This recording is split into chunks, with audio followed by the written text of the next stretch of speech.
For rounds.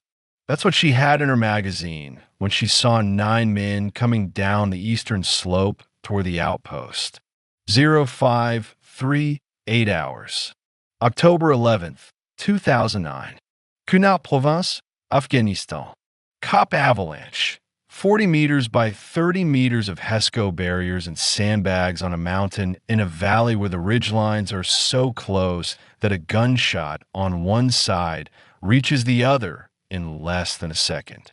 Corporal Marisol Aquino was behind the east wall, sitting on an ammo can, rifle across her thighs, eyes on the ridgeline through a 3-inch gap between two sandbags, a gap she'd made herself. First night at the outpost, moved one sandbag 3 inches to the left. A detail nobody noticed. She'd been on watch 6 hours. Hadn't slept more than 9 hours in 3 days. The outpost had been taking harassing fire every night for 6 days. 5 rounds, 10 rounds, 200 to 400, just enough to wake everyone, just enough to exhaust them. She'd been returning fire in the dark. 26 rounds at muzzle flashes. That's why she had 4 left. And she hadn't gone to the ammo point to reload because the ammo point was 30 meters away, and 30 meters meant leaving the gap, and leaving the gap meant not watching the ridge. She chose 4 rounds over 30. She chose eyes over ammunition. She saw movement, a shadow that shifted wrong. A rock that wasn't a rock. She keyed the radio. 2 words. East. Movement. Then she counted. Through the gap. 9. Maybe 10. 200 meters. Coming down. Those 2 words bought the squad 30 seconds. 30 seconds for 13 Marines to get out of sleeping bags, get behind walls, get weapons up. 30 seconds that cost her nothing except the breath to say them. 30 seconds that saved 14 lives. The PKM opened up from the ridgeline. The 9 men used the covering fire to close. 200 meters became 150, 100, 80, 60. She had 4 rounds. She fired the first one at 60 meters. The lead man, center mass. He fell. She didn't watch him fall. Already on the second. Breathe. Squeeze. He fell. 2 rounds left. 8 men still coming. She moved. Not back, sideways. Low crawl to the north corner of the east wall. A different angle. 3 of the remaining fighters were exposed from this position. Flanked, their cover useless against her new line of fire. By the time Nguyen sprinted 30 meters under PKM fire to bring her 6 fresh magazines, she'd killed 3 more with her last 2 rounds, and the rifle she'd picked up from. No, that's not right. Let me be precise. She fired her 3rd round. Hit. She fired her 4th. Hit. Magazine empty. She dropped it in her cargo pocket, because 4 rounds is 4 rounds and you don't waste ammunition even when it's 0. And she waited. Nguyen was running. The PKM was tracking him. Rounds in the dirt. He made it. Handed her 6 magazines. She loaded. And then she went to work. 7 minutes. 23 rounds total. 6 confirmed kills. The mortar strike from FOB Blessing drove the rest off the ridge. 14 Marines. 1 Kia. Lance Corporal Fitch, shrapnel to the neck. 13 alive. Because of a 3-inch gap. Because of 2 words on a radio. Because of a woman who chose to watch instead of reload. She was 22 years old. She was from the foster system. 7 homes in 10 years before a woman named Patricia Reeves in San Diego took her in at 14 and kept her. She was MOS 0311. Rifleman. The most basic job in the Marine Corps. The one that means you carry a rifle. You close with the enemy. You destroy the enemy. 6 weeks later, she stepped into a road between a car bomb and her fire team. 3 rounds through the windshield. The car detonated 15 meters short. For Marines lived. She didn't. Navy Cross. Posthumous. The citation lists 4 dates: October 11th, November 15th, November 23rd, November 24th. For engagements, 12 enemy killed by her rifle, 2 Marines pulled from kill zones, 4 Marines shielded from a VIED with her body. The citation doesn't mention the gap in the sandbags, doesn't mention the 4 rounds, doesn't mention the 37 letters from Patricia that she carried in a Ziploc bag in her pack on every patrol. Doesn't mention the green paracord bracelet that a kid from Kansas left on her cot without asking, and that she wore every day, and that survived the blast, and that hangs now in a shadow box in City Heights, San Diego, next to the medal and the photograph and the words that describe what she did but not who she was. Patricia told me she was loved. Write that. She was loved and she knew it. She carried my letters everywhere she went. That's love. That's the only proof I need. Corporal Marisol Aquino. Sol, 22 years old. 7 foster homes. 1 home. 13 Marines who called her by the name her family gave her. 4 rounds in a magazine and a 3-inch gap that saved them all. There's a place in Kunar province, eastern Afghanistan, near the Pakistani border, where the mountains come together like the walls of a room. The valleys are narrow. The ridgelines are close. Sound carries. A gunshot on one side of the valley reaches the other side in less than a second. A voice, a shout, a scream, a name takes the same time. Everything is close in Kunar. The sky is far. Everything else is close. In October of 2009, there was a combat outpost in one of those valleys. 14 Marines. The outpost had a name, Cop Avalanche, but that was just a word on a map. A word someone in battalion operations chose because the naming convention for that sector was natural disasters. Cop Avalanche, Cop Tramo, Cop Mutzlida. Names that meant nothing to the people who lived in them and everything to the people who tracked them on screens 50 miles away in Jalalabad. Cop Avalanche was not a base. It was not a camp. It was a position. HESCO barriers, wire mesh boxes filled with dirt and gravel, stacked 3 high on the north and east sides. Sandbags on the south. A single entrance on the west, facing the road that led down the valley to the larger FOB, Forward Operating Base, 12 kilometers away. 12 kilometers that might as well have been 1,200 when the shooting started, because 12 kilometers in Kunar is not a drive. It's a negotiation with terrain and gravity and people who want you dead. The outpost was small. I've seen parking lots bigger. 40 meters by 30 meters. Inside that space, a command post, a tent with a radio and a map and a folding table. A sleeping area, another tent, cots stacked so close you couldn't walk between them without turning sideways. A mortar pit, 160 millimeters mortar, 30 rounds.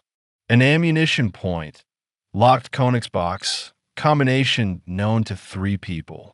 A burn pit for trash. A piss tube, a flag. 14 Marines lived in that space. Slept in that space. Ate in that space. Watched the mountains from that space and waited for the mountains to do what the mountains always did in Kunar province in 2009. Send men down with rifles and RPGs, and the patience of people who have been fighting in these valleys for longer than the United States Marine Corps has existed. I want to tell you about one of those 14 Marines. Her name was Corporal Marisol Aquino. Her call sign was Sol. She was 22 years old. She was a rifleman in MOS 0311, the most basic, most fundamental, most ancient job in the Marine Corps. The one that everything else exists to support. The one that means you carry a rifle. You close with the enemy.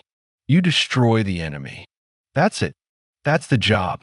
She was 22 years old, and she was a rifleman and she was on a mountain in Kunar province, and on the morning of October 11th, 2009, she had 4 rounds left in her magazine and 9 men coming over the east wall. I need to tell you how she got there. Not to the mountain. That's logistics. That's a helicopter ride. That's a manifest and a chalk number and a landing zone. I need to tell you how she got to the Marine Corps. How a girl from San Diego with no family and no plan and no reason to believe the world would give her anything became a corporal on a mountain in Afghanistan with 13 Marines depending on her to keep them alive. The foster system. That's where she came from. I don't know her birth parents. She didn't know them either. Not really. She was removed at 4, placed at 4, moved at 6, moved again at 8, moved again at 10. The math of the foster system, the cold, bureaucratic math that treats children like inventory, like items to be shelved and reshelved and occasionally lost in transit. That math gave Marisol Aquino 7 placements in 10 years. 7 homes, 7 beds, 7 sets of rules and faces and expectations and disappointments. I'm not going to romanticize this. I'm not going to tell you that the foster system made her tough. That adversity built character. That the hardship of her childhood prepared her for the hardship of combat. That's a story people tell because it makes the suffering useful, because it gives the pain a purpose, a narrative arc, a reason. The truth is simpler and uglier. The foster system hurt her. It took a child and moved her and moved her and moved her until she learned that nothing stays. That no place is permanent. That the only thing you can count on is yourself because everything else, every home, every family, every promise is temporary. That's not preparation for the Marine Corps. That's damage. The Marine Corps didn't fix the damage. The Marine Corps gave her something else, something the foster system never gave her. A place that didn't move. A structure that didn't change. A set of rules that applied to everyone equally and that didn't depend on the mood of a foster parent or the budget of a county agency or the whim of a social worker who'd never met her. The Marine Corps said, "Here are the rules. Follow them. You belong here as long as you follow them." That's the deal. She took the deal. At 17, with the signature of her last foster mother, a woman named Patricia Reeves in San Diego, a woman who had taken Marisol in at 14 and who had, against all odds and against all the evidence of the previous 10 years, kept her at 17, with Patricia's signature on the parental consent form. Marisol Aquino enlisted in the United States Marine Corps. Patricia. I need to talk about Patricia because Patricia is the only family this story has. Not blood family, chosen family. The kind that's harder to build and easier to break, and that means more because it was never guaranteed. Patricia Reeves was 51 years old when she took in a 14-year-old girl who had been in 7 homes in 10 years. Patricia was a retired postal worker, divorced, no children of her own, not by choice, by biology, by the particular cruelty of a body that wouldn't do the thing she wanted it to do. She lived in a 2-bedroom house in City Heights, a neighborhood in San Diego that is not the San Diego of postcards and tourism boards. City Heights is apartment complexes and check-cashing stores and taco shops and churches and the kind of diversity that happens when a neighborhood is cheap enough for everyone and nice enough for no one to leave.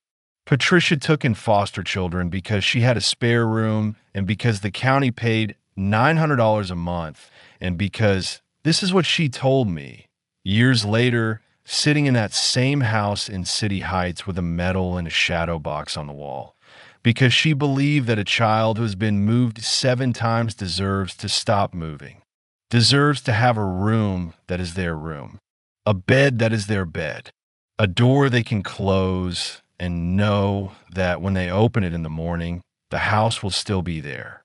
She gave Marisol that. a room, a bed, a door. For years, 14 to 18, in one place. The longest Marisol had ever stayed anywhere. The longest she had ever had the same address, the same school, the same route to the bus stop, the same woman making coffee in the kitchen at 6 a.m. every morning. They were not. Patricia was careful about this when she told me. They were not mother and daughter. Not in the way that phrase usually means. Marisol didn't call her mom. Didn't call her anything for the first 6 months. Just avoided names entirely. The way a person avoids names when they've learned that names create attachment and attachment creates pain. Eventually, she called her Patricia, then Pat. Then, in the last year before she left for boot camp, in moments that were rare and quiet and never acknowledged afterward, Tia. Aunt. The word that means family without meaning mother. The word that means, you are mine, but I'm not asking you to be everything. Patricia accepted that. Accepted the distance. Accepted the silences. Marisol was not a talker. Was not a sharer. Was not a girl who came home from school and told you about her day. She came home. She went to her room. She did homework or she didn't. She ate dinner or she didn't. She existed in the house like a careful guest, taking up as little space as possible, leaving as few traces as possible, ready to pack at any moment, because that's what you learn when you've been moved 7 times. You learn to live light. You learn to not accumulate. You learn that the less you own, the less you lose. The Marine Corps recruiter came to her high school in January of her junior year. A staff sergeant. I don't have his name, it doesn't matter. In dress blues, standing in the cafeteria with a folding table and a stack of brochures, and the particular energy of a man whose job is to make 18-year-olds believe that their lives can be different, better, bigger, that there's a place for them in the world, and that place has a uniform and a purpose and a paycheck and a promise. Marisol didn't talk to him that day. She watched from across the cafeteria, eating lunch alone, the way she always ate lunch at a table by the window with a book open in front of her that she may or may not have been reading. She watched the recruiter talk to boys, watched him shake hands and smile and hand out brochures, watched the boys puff up, the way boys do when someone tells them they could be warriors. She watched, and she thought whatever she thought. I don't know what she thought. She never told anyone what she thought that day. She told Patricia 3 weeks later, standing in the kitchen at 6 a.m. while Patricia made coffee. I'm going to talk to the Marine recruiter.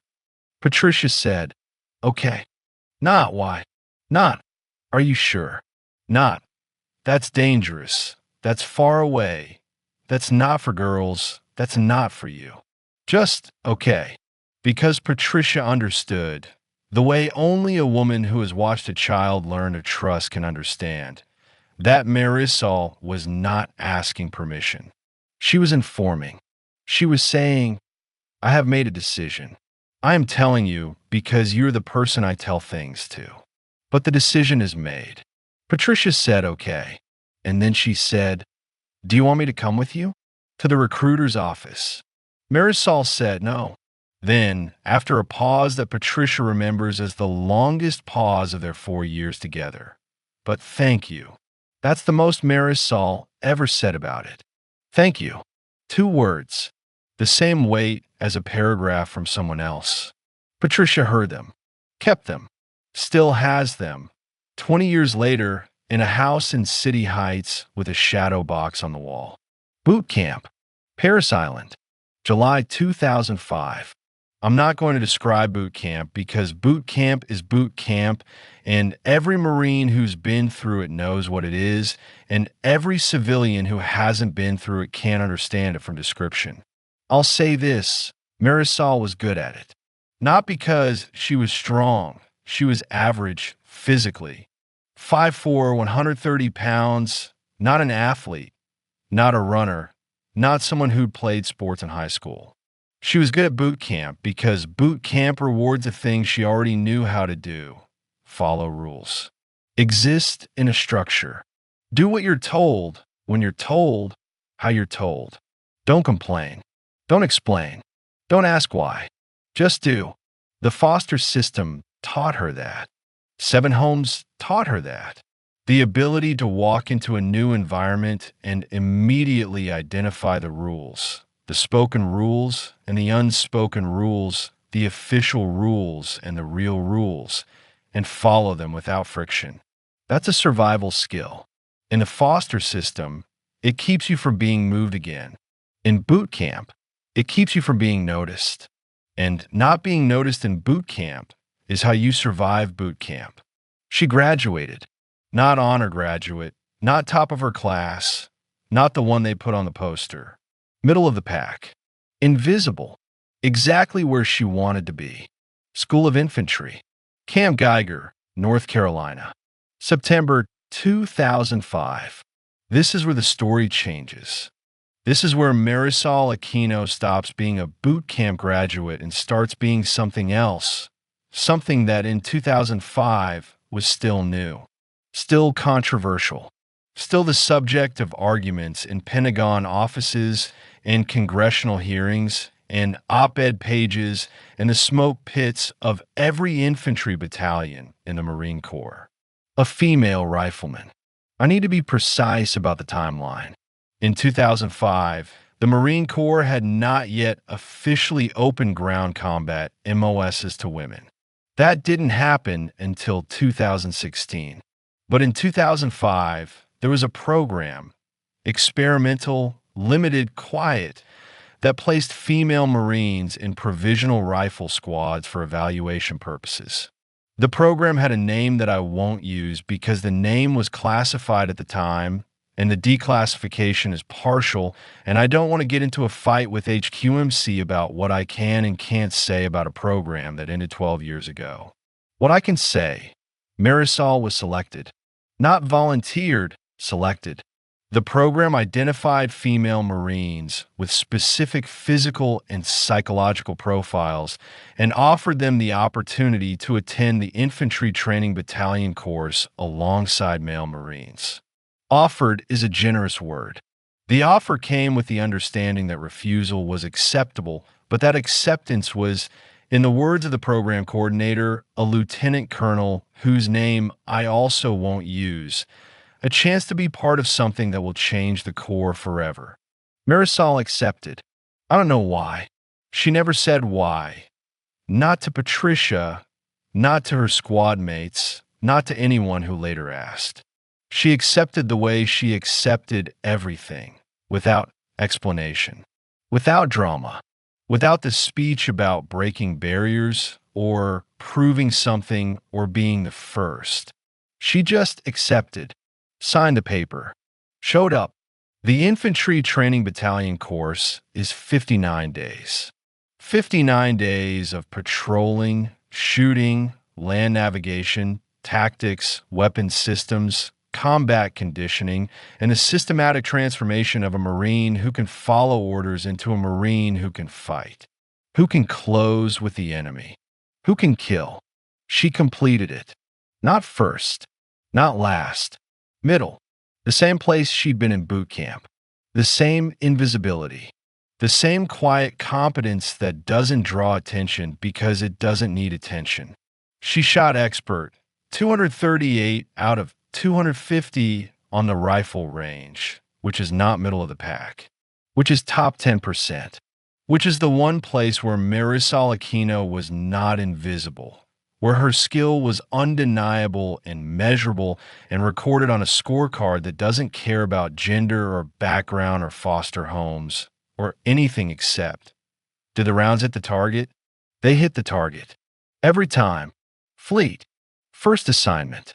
2nd Battalion, 3rd Marines, 2/3, based out of Kaneohe Bay, Hawaii. She arrived in January 2006. A private first class, MOS 0311, assigned to Bravo Company, 2nd Platoon, 1st Squad. The only woman in the platoon.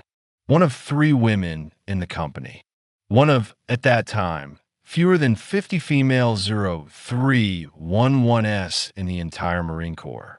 I want to be careful here.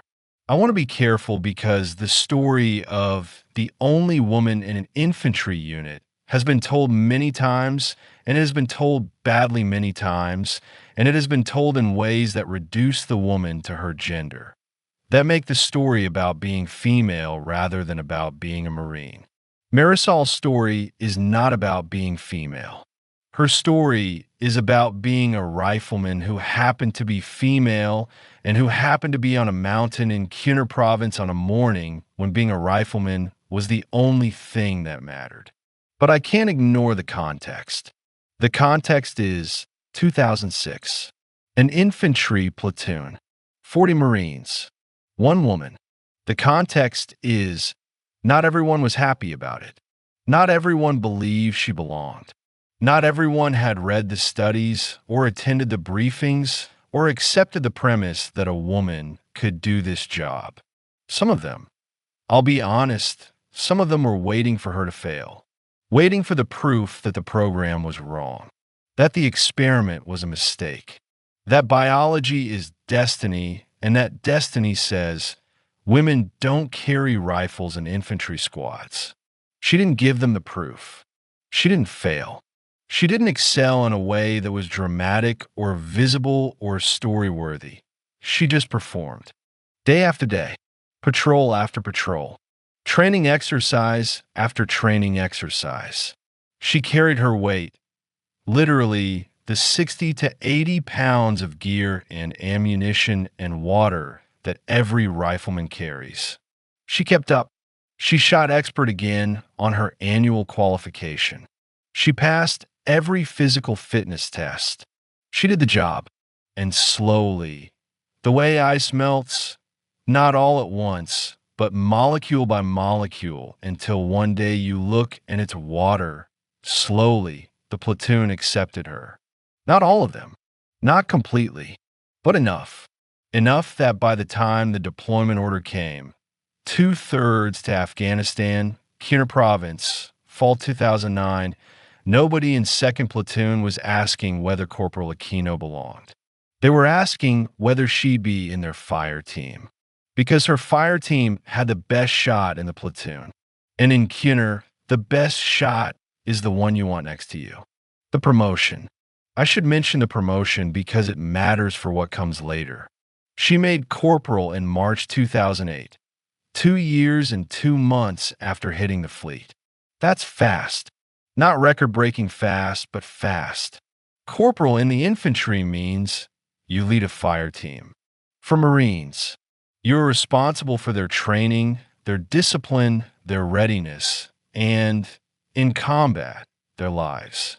It's the first leadership rank. The first time the Corps says, "We trust you with other people." She earned it the way she earned everything, quietly. Her squad leader, Sergeant Orozco, the same Orozco who would be hit on October 11th, recommended her. His evaluation said, Corporal Aquino leads by example. She does not raise her voice. She does not need to. Her Marines follow her because she is always where she says she will be, doing what she says she will do. She is the most reliable fire team leader in this squad. Reliable. That's the word. Not brilliant. Not heroic. Not exceptional.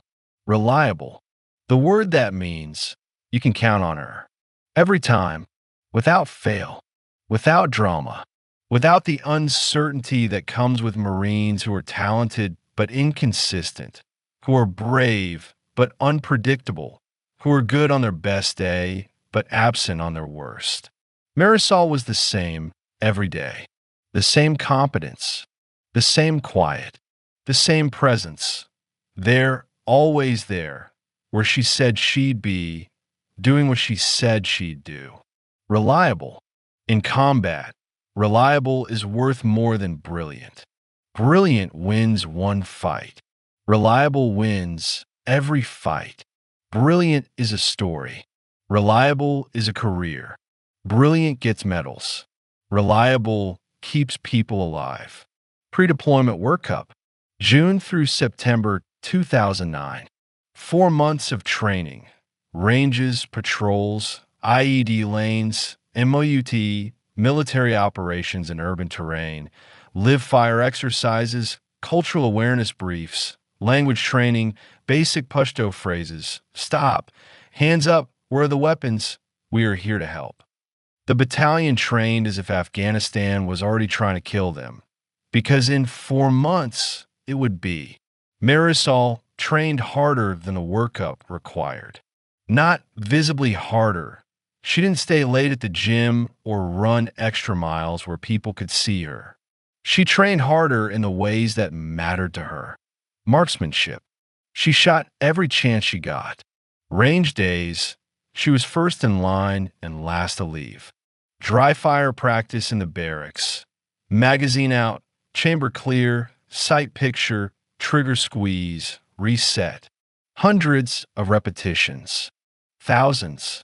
The muscle memory that turns a conscious act, aim, breathe, squeeze, into an unconscious one. Into reflex.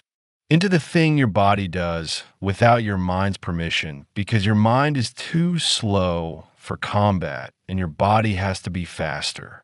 She also studied the terrain. Khyber province. She read everything she could find. After-action reports from previous deployments, intelligence summaries, terrain analysis, the geography of the valleys, and the history of the fighting and the patterns of the enemy. She read about the Karangal, the valley next to hers, the one that had eaten Marines and soldiers for years. She read about Wanted, the battle in 2008, 9 Americans killed, the outpost nearly overrun. She read about the enemy's tactics, dawn probes, harassing fire, complex ambushes with RPGs and Pecan machine guns and fighters who knew the terrain better than any American ever would because they'd been born in it. She read, she studied, she prepared, the way she prepared for everything since she was 4 years old and learned that the world doesn't prepare for you. You prepare for it, or it takes you. Deployment. October 2009. 2/3 flew into Jalabad airfield on C-130s. The big cargo planes that smell like hydraulic fluid and sound like the end of the world. From Jalalabad, helicopters to the valley. CH-53s, the heavy lift birds that can carry a platoon and their gear and that fly low through the valleys because flying high in Khyber means flying into the mountains. Marisol's platoon, 2nd Platoon, Bravo Company, was assigned to COP Avalanche. The outpost I described, 40 meters by 30 meters. HESCO and sandbags. 1 mortar, 1 radio, 14 Marines, a reinforced squad, plus a mortar team, plus a radio operator, plus the platoon sergeant who rotated between the 3 cops in the platoon's area. On October 11th, the platoon sergeant was not Avalanche. He was at COP Trimmer, 3 kilometers south. The senior Marine at Avalanche was Sergeant Orozco, squad leader, 10 years in, 2 previous deployments. Under him, 2 fire teams. Corporal Aquino led one. Corporal Denon led the other. Plus the mortar team, 2 Marines. Plus the radio operator, Lance Corporal Fitch. 14 total. I want to name them. Not all 14. I don't have all 14 names, and some of them have asked not to be named. But the ones who matter to this story. Sergeant Miguel Orozco, squad leader, 31 years old, from Tucson, Arizona. 3rd deployment. The man who wrote Marisol's evaluation. The man who said reliable. Corporal James Denton. 2nd Fire Team Leader, 24. From Macon, Georgia. 2nd deployment. Loud where Marisol was quiet. Funny where she was serious. They balanced each other. The 2 halves of the squad. The 2 styles of leadership that together covered every situation. Lance Corporal David Fitz. Radio operator. 20. From Portland, Oregon. First deployment. Nervous. Good at his job, but nervous. The kind of nervous that shows in the hands, in the way he checked the radio twice, 3 times for times before every watch. The kind of nervous that goes away after the first contact or doesn't go away at all. PFC Aaron Kimball. Marisol's fire team. 19. From nowhere, Kansas. His word, not mine. A town so small, he said you could miss it if you sneezed while driving through. First deployment. Big, 6'2", 220, and gentle in the way that very large men sometimes are. He carried the SAW, the squad automatic weapon, the M249 light machine gun that provides suppressive fire for the fire team. He carried it like it weighed nothing. These are the people. These are the names.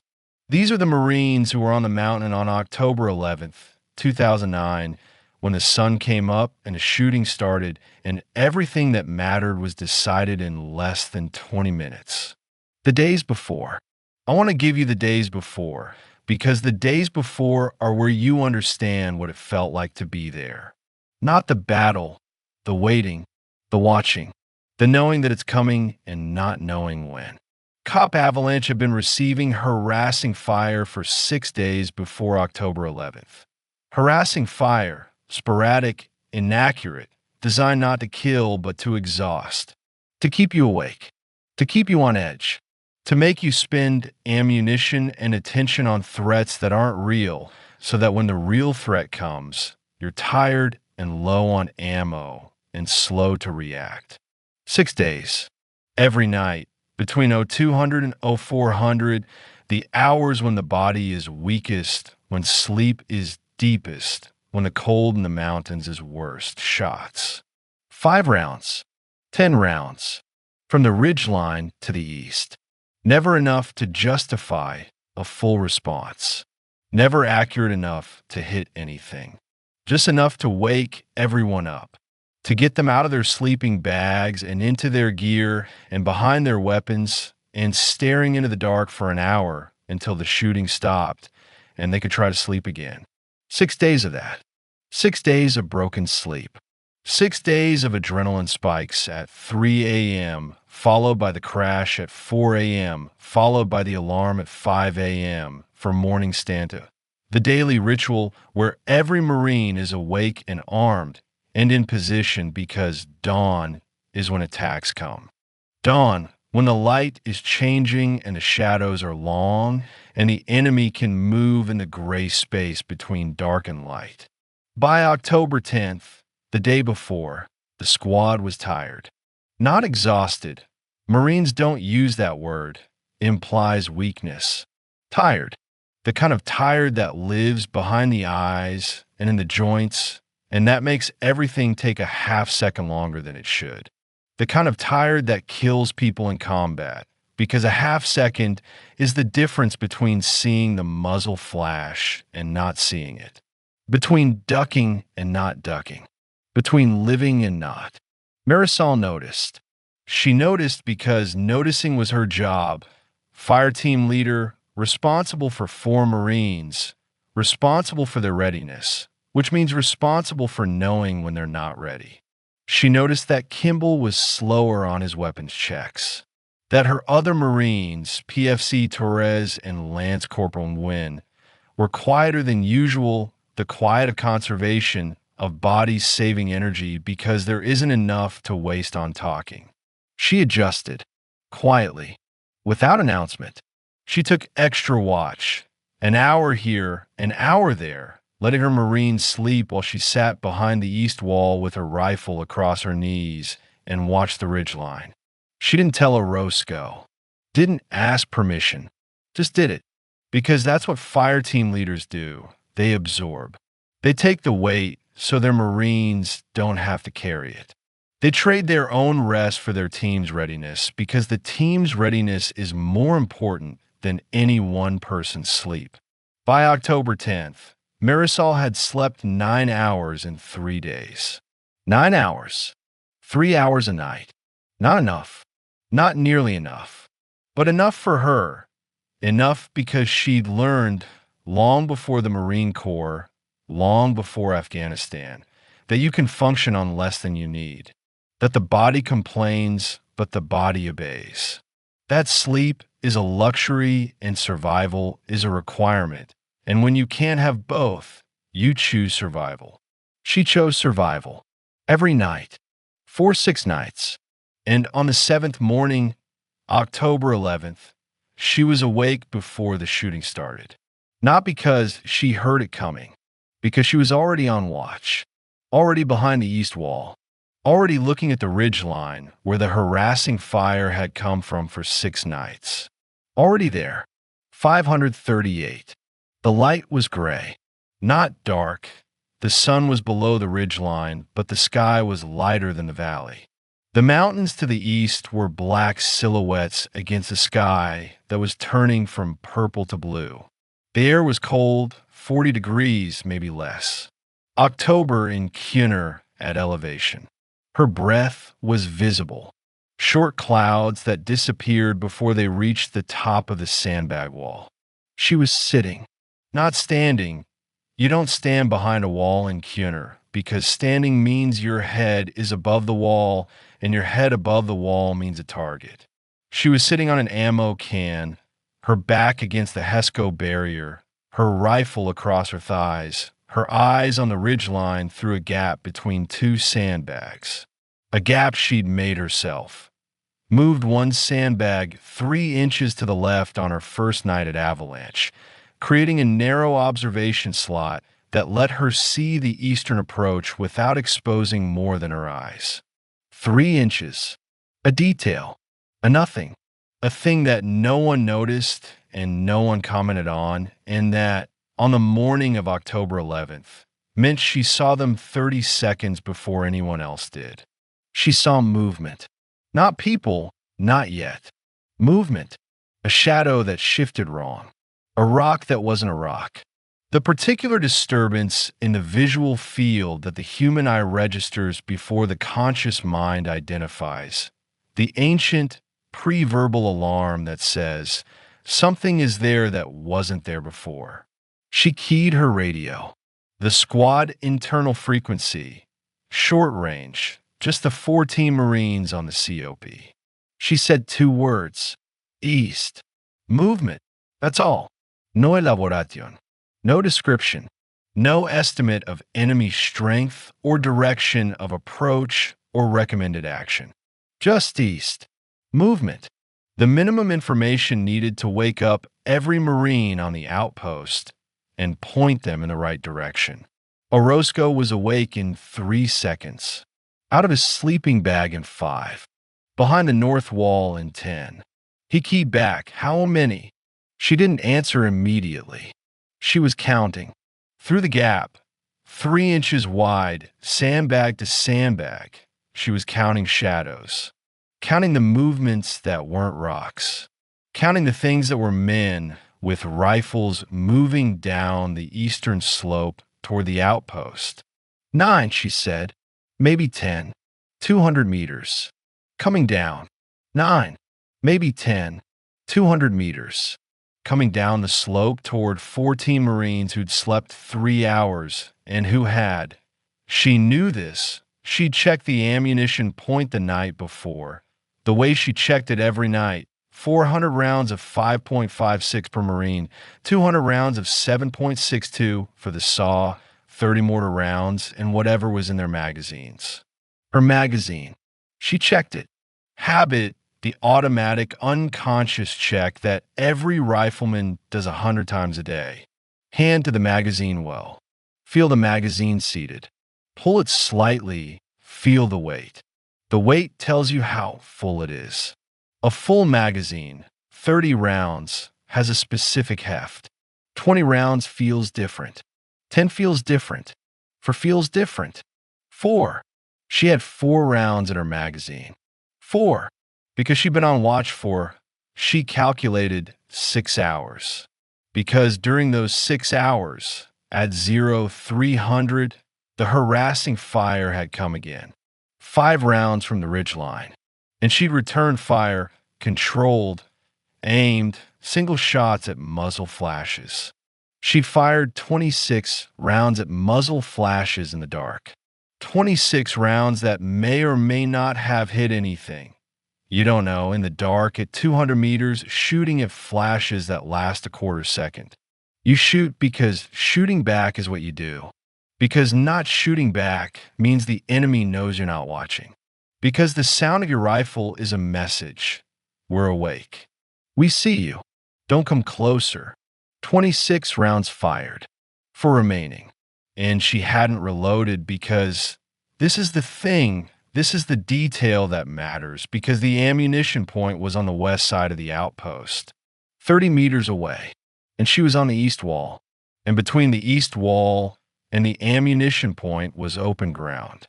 And leaving the east wall meant leaving the observation slot. And leaving the observation slot meant not watching the ridgeline. And not watching the ridgeline meant not seeing them when they came. She chose to watch. She chose 4 rounds over 30. She chose eyes over ammunition. Because she knew the way a person knows a thing in their body before their mind explains it, that seeing them first was worth more than having a full magazine. That 30 seconds of warning was worth more than 26 rounds.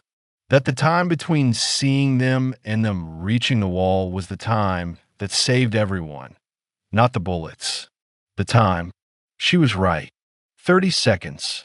That's what her 2 words, east, movement, bought the squad.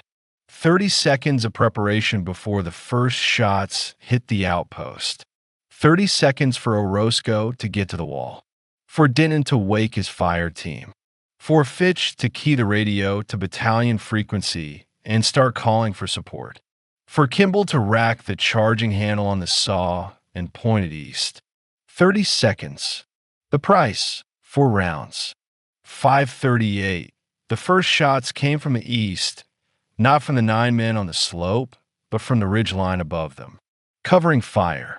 A Pecan machine gun, the heavy, Russian-made weapon that fires 7.62 by 54 millimeters rounds at a rate that sounds like a zipper being pulled. The Pecan opened up on the east wall. Rounds hitting Hesco, hitting sandbags, hitting the dirt between the barriers. The sound, not individual shots, but a continuous ripping, tearing noise that fills the air and makes thinking difficult and breathing harder. The 9 men on the slope used the covering fire to close distance. 200 meters became 150. 150 became 100. They were moving fast, faster than Marisol expected, faster than the terrain should have allowed. They knew the slope.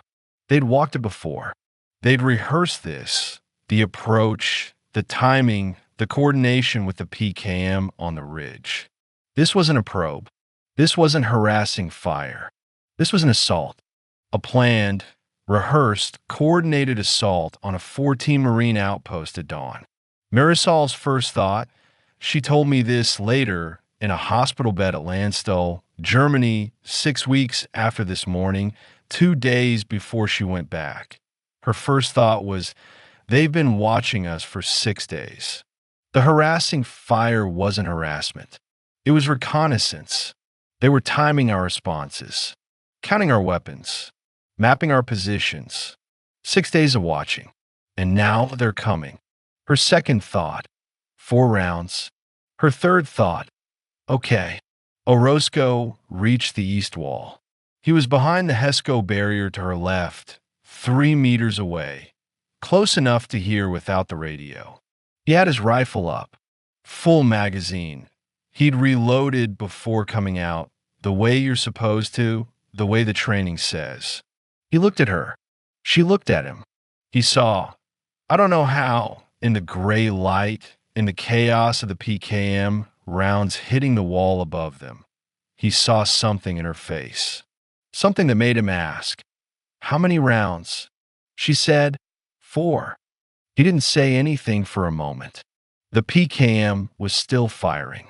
The 9 men were at 100 meters. Closing. He said, Ammo points 30 meters. She said, I know. He said, go. She said no. Not defiance. Not argument. Assessment. She was assessing. The 30 meters to the ammunition point. Open ground. No cover. The PCAM on the ridge had a clear line of sight to that ground. The time to run 30 meters. Unlock the conics. Grab magazines. Run back. 45 seconds minimum. Probably a minute. A minute where the east wall had one less rifle. Where Orozco was alone on this section. Where the 9 men closing from 100 meters had one less person shooting at them. She said, I stay. You send Nguyen. Orozco looked at her. Looked at the slope. Looked at the 9 men. Now 90 meters, now 80. He made the calculation. The same calculation she'd made. He keyed the squad frequency. Nguyen, ammo point. For mags, Corporal Aquino. Move, Lance Corporal Nguyen. Marisol's fire team, 20 years old, from Garden Grove, California, second deployment. Nguyen was behind the south wall. He moved. Low crawl at first, then a sprint when he cleared the HESCO barrier. 30 meters. The PCAM saw him, shifted fire, rounds kicking up dirt behind him, in front of him, around him. He made it. Reached the conics. Combination lock. His hands were shaking. Marisol could see from the east wall, could see his hands fumbling the lock. 10 seconds. 15. 20. The lock opened. He grabbed magazines. Not 4, 6, because 6 is better than 4, and because in combat you don't follow orders exactly. You follow the intent of orders, and the intent was get her ammunition. He grabbed 6, turned, ran back. The PCAM tracked him. Rounds in the dirt. Rounds hitting the HESCO barrier as he dove behind it.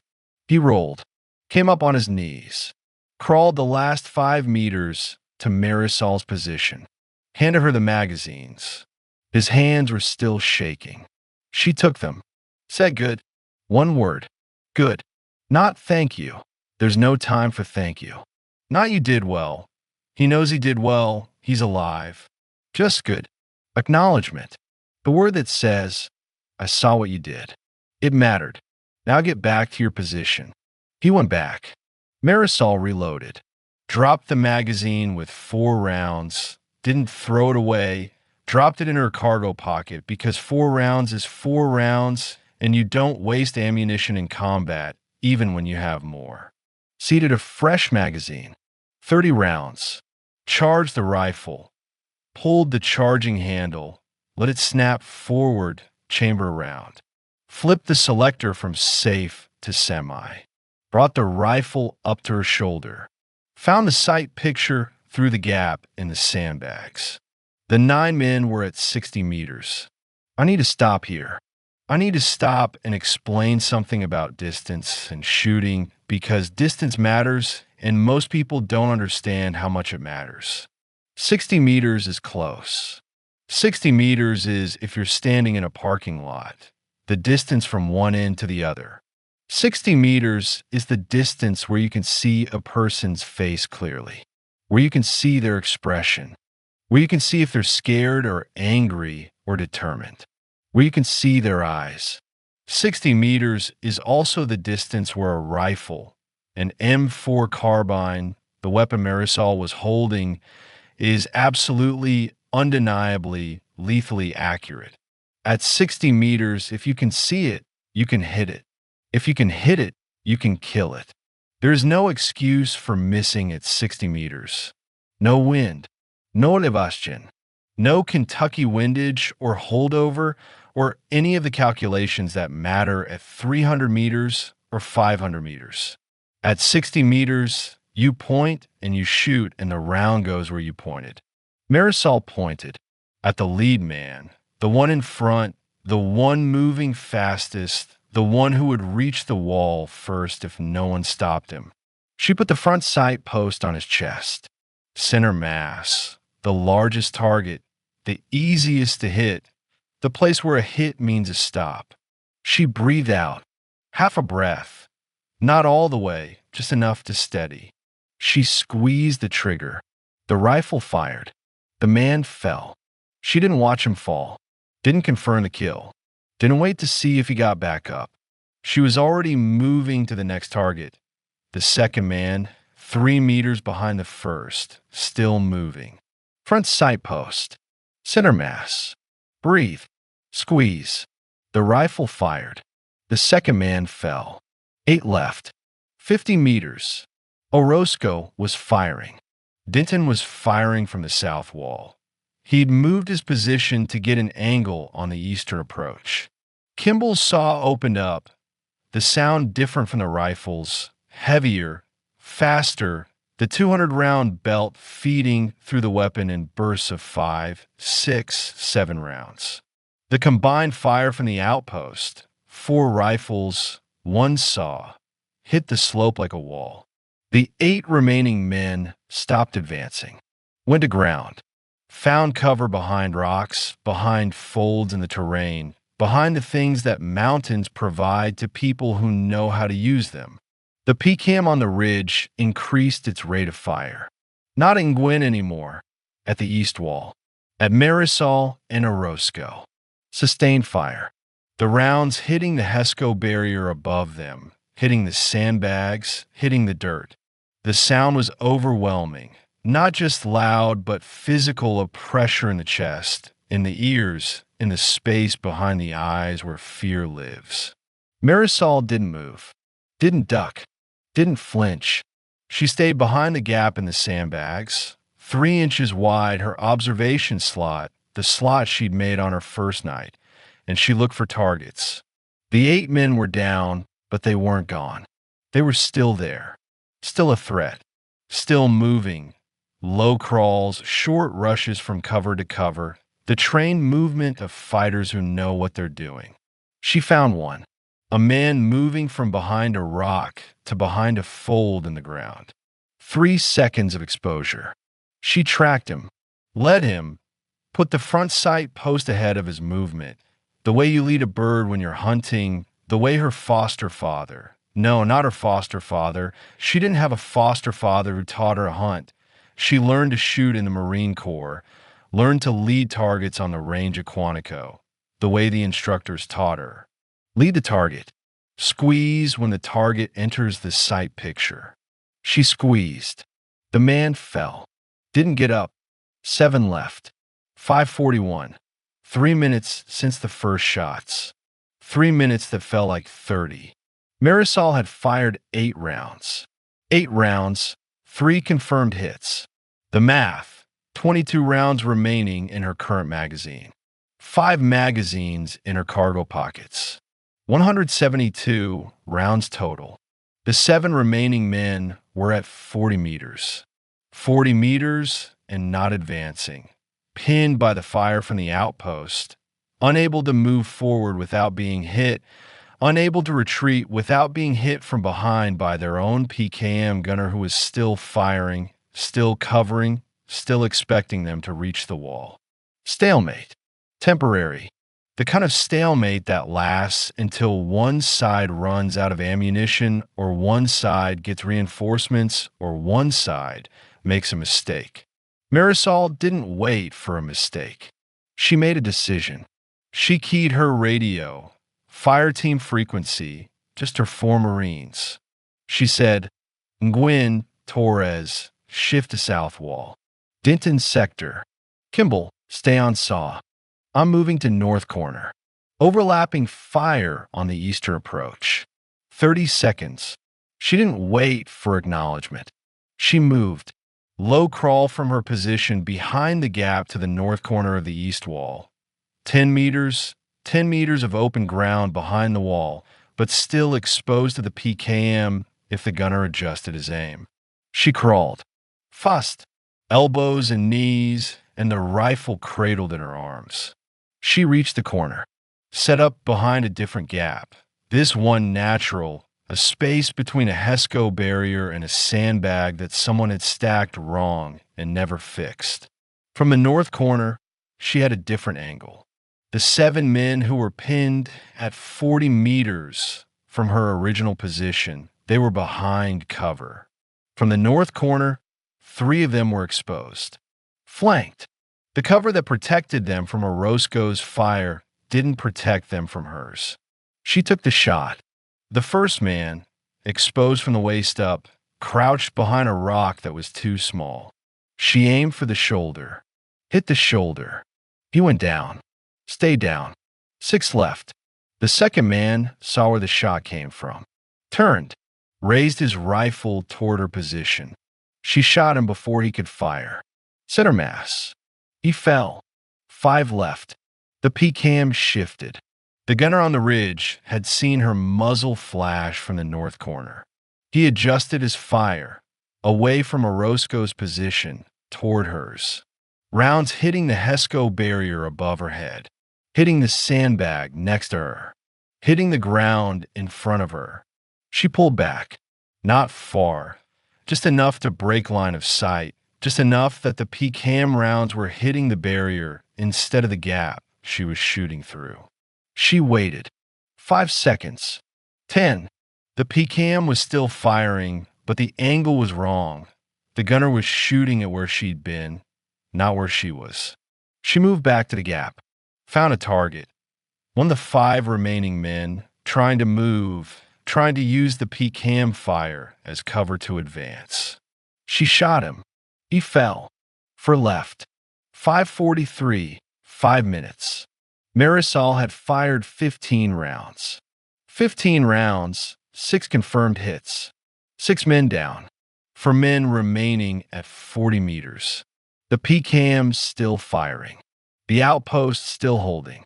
And then the radio, Fitch's voice, the radio operator, the 20-year-old from Portland whose hands shook. His voice was shaking now, not from fear, from adrenaline, from the chemical flood that happens in combat, and that makes everything feel faster and louder and more real than real. He said, "Avalanche, this is Sabre 7. Fire mission approved. Mortars inbound. 60 seconds. Danger close. Get down. Mortars." From FOB Blessing, the larger base 12 kilometers away. 81 millimeters mortars. The big ones, the ones that can reach 12 kilometers, the ones that make a sound like a freight train when they're falling and a sound like the end of the world when they hit. 60 seconds. Danger close. The term that means the mortars are landing close enough to the friendly position that friendly casualties are possible. That you need to be behind cover. That you need to be down. Marisol keyed her radio. All positions. Mortars inbound. 60 seconds. Get behind hard cover. Stay down. She moved. Back from the north corner to the center of the east wall, where the HESCO barriers were thickest. Orozco was already there. They crouched. Backs against the HESCO. Heads down. Hands over ears. Not because it helps, but because it's what you do. The instinctive gesture that every human makes when something loud is coming. The sound. First the whistle, high-pitched, descending, the sound of the mortar rounds falling through the air. Then the impact. For rounds. For explosions on the eastern slope. The ground shook. The air shook. The HESCO barriers shook. Dust and smoke and the smell of high explosive, sulfur and burning and something else, something chemical and wrong that gets into your nose and your throat and stays there. Silence. Not real silence. Marisol's ears were ringing, a high-pitched tone that drowned out everything else. But relative silence. The PCAM had stopped. The mortars had stopped. The shooting had stopped. She looked over the wall. Through the gap. The eastern slope was smoke and dust. She couldn't see the 4 remaining men.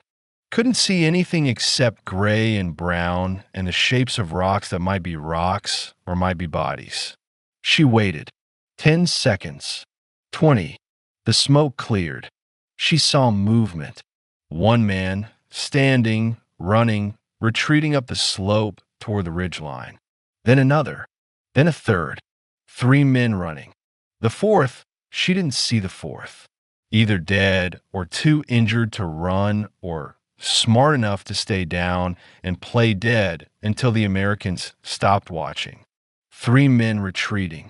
The assault was over. 5:45, 7 minutes. 7 minutes from the first shot to the last. 7 minutes that felt like 7 hours. 7 minutes where Marisol Aquino fired 23 rounds and hit 8 targets and held the east wall and kept the outpost from being overrun. But the morning wasn't over. Orozco stood, checked himself, hands over his body, the automatic check for wounds that you don't feel in the moment because adrenaline is an anesthetic. He was fine. No hits. He looked at Marisol. She was fine. No hits. He keyed the squad frequency. All positions, status report. Denton from the south wall. 2 wounded. Fitch and Torres. Fitch is bad. Fitch, the radio operator. The kid from Portland with the shaking hands. Marisol moved, not to the south wall, not yet. First to her fire team. Nguyen and Kimball were at the south wall with Denton. She checked them. Nguyen, fine. Kimball, fine. The saw was fine. 200 rounds expended, 400 remaining. She told Kimball, reload. Stay on the wall. Watch the ridge. Then she moved to Fitch. He was on the ground behind the command post tent. Torres was with him. PFC Torres, Marisol's fire team, 19 years old, from El Paso, Texas. Torres had a wound, shrapnel in his left arm, bleeding but not arterial, not life-threatening. He was holding pressure on it with his right hand while trying to work on Fitch with his left. Trying and failing because Fitch's wound was worse. Much worse. Shrapnel. Neck and shoulder. The same place Orozco would be hit. No, that's wrong. Orozco wasn't hit yet. I'm confusing the timeline. Let me restart. Fitch had been hit by shrapnel from the PKM, rounds impacting near his position. The shrapnel had hit his neck, not the front, the side, just below the jaw. Arterial bleeding. Fast. The kind of bleeding that means you have minutes, not hours. The kind that means a tourniquet won't work because you can't tourniquet a neck. The kind that means pressure and prayer and a medevac helicopter that's already in the air or it's too late. Marisol knelt next to him, took over from Torres. She put her hands on Fitch's neck, both hands, direct pressure, pressing down on the wound with her full weight. Fitch was conscious. His eyes were open. He was trying to talk. She said, "Don't talk. Stay still. Medevac is coming." He tried to talk anyway. She couldn't hear what he was saying. His voice was too quiet. The ringing in her ears was too loud. She leaned closer, put her ear next to his mouth. He said, "Do we hold?" She said, "We held." He said, "Good." Then he stopped talking. His eyes stayed open, but he stopped talking. Marisol kept pressure on the wound, kept her hands on his neck, kept pressing. She counted seconds. 60 seconds. 120. 180. Her hands were covered in blood. His blood. Warm. Then less warm. Then cold. At 240 seconds, 4 minutes, she checked for a pulse. Carotid artery, the one in the neck that's easy to find, the one that's strong and obvious when it's there. She couldn't find it. She moved her fingers. Tried again. Nothing. She looked at Torres. Torres looked at her. She shook her head. Torres said, "Fuck." Marisol said nothing. She moved her hands away from Fitch's neck. Looked at them. Looked at the blood. Wiped them on her trousers. Not to clean them. There was too much blood for that, but to get enough off that she could hold her rifle again. She stood, picked up her rifle, checked the magazine. 22 rounds remaining. She looked at Torres. His arm was still bleeding. She said, "Let me see it." He held out his arm. She looked at the wound. Shrapnel. 2 pieces embedded in the muscle of his left forearm. Bleeding, but not badly. She pulled an Israeli bandage from her IFAK, individual first aid kit, and wrapped his arm. Tight. The bleeding slowed. Stopped. She said, "You're fine. Get back to your position." He said, "Corporal." She said, "Get back to your position." He went. Orozco came to the command post, looked at Fitch, looked at Marisol, said, "Medevac." She said, "He's gone." Orozco closed his eyes, opened them, keyed his radio, Saber 7. This is Avalanche 1. 1 Kia, 1 wounded, stable. Request medevac for remains and wounded. Over. The response came back. Avalanche 1, Saber 7. Medevac inbound. ETA 15 minutes. Mark LZ with smoke. Over. 15 minutes. Marisol looked at the sky. It was lighter now. The sun was above the ridge line. The gray was gone. The valley was full of morning light. 15 minutes. She looked at the east wall, at the slope where the bodies were. Were the 4 men, or 3, or 5? She didn't know how many were dead and how many had retreated, where they'd been. She said to Orozco, "The ridge. The PKM. It stopped firing, but the gunner's still up there." Orozco said, "I know." She said, 15 minutes. He could start again. Orozco said, "I know." He looked at her hands, at the blood on her trousers, at her face, the face that hadn't changed, that was the same as it had been at 0538, the same calm, the same focus, the same absence of fear or anger or anything except the job. He said, "You good?" She said, "I'm good." He said, "Stay on the east wall. I'll take the north." Ben's got south. 15 minutes. Then the bird comes and we get Fitch out and Torres out and we figure out what's next.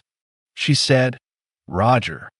She went back to the east wall, back to the gap in the sandbags, back to the position she'd held for 7 minutes. She sat, rifle across her thighs, eyes on the ridge, waiting. The PKM didn't fire again. The 15 minutes passed. The medevac helicopter came, SH-53, the same kind that had brought them to the valley, the same sound, the same rotor wash that blew dust and smoke and the smell of explosives across the outpost. The bird landed. The crew chief jumped out. Marisol and Denton carried Fitch's body to the bird. Wrapped in a poncho, the crew chief took him. Didn't say anything. Didn't need to.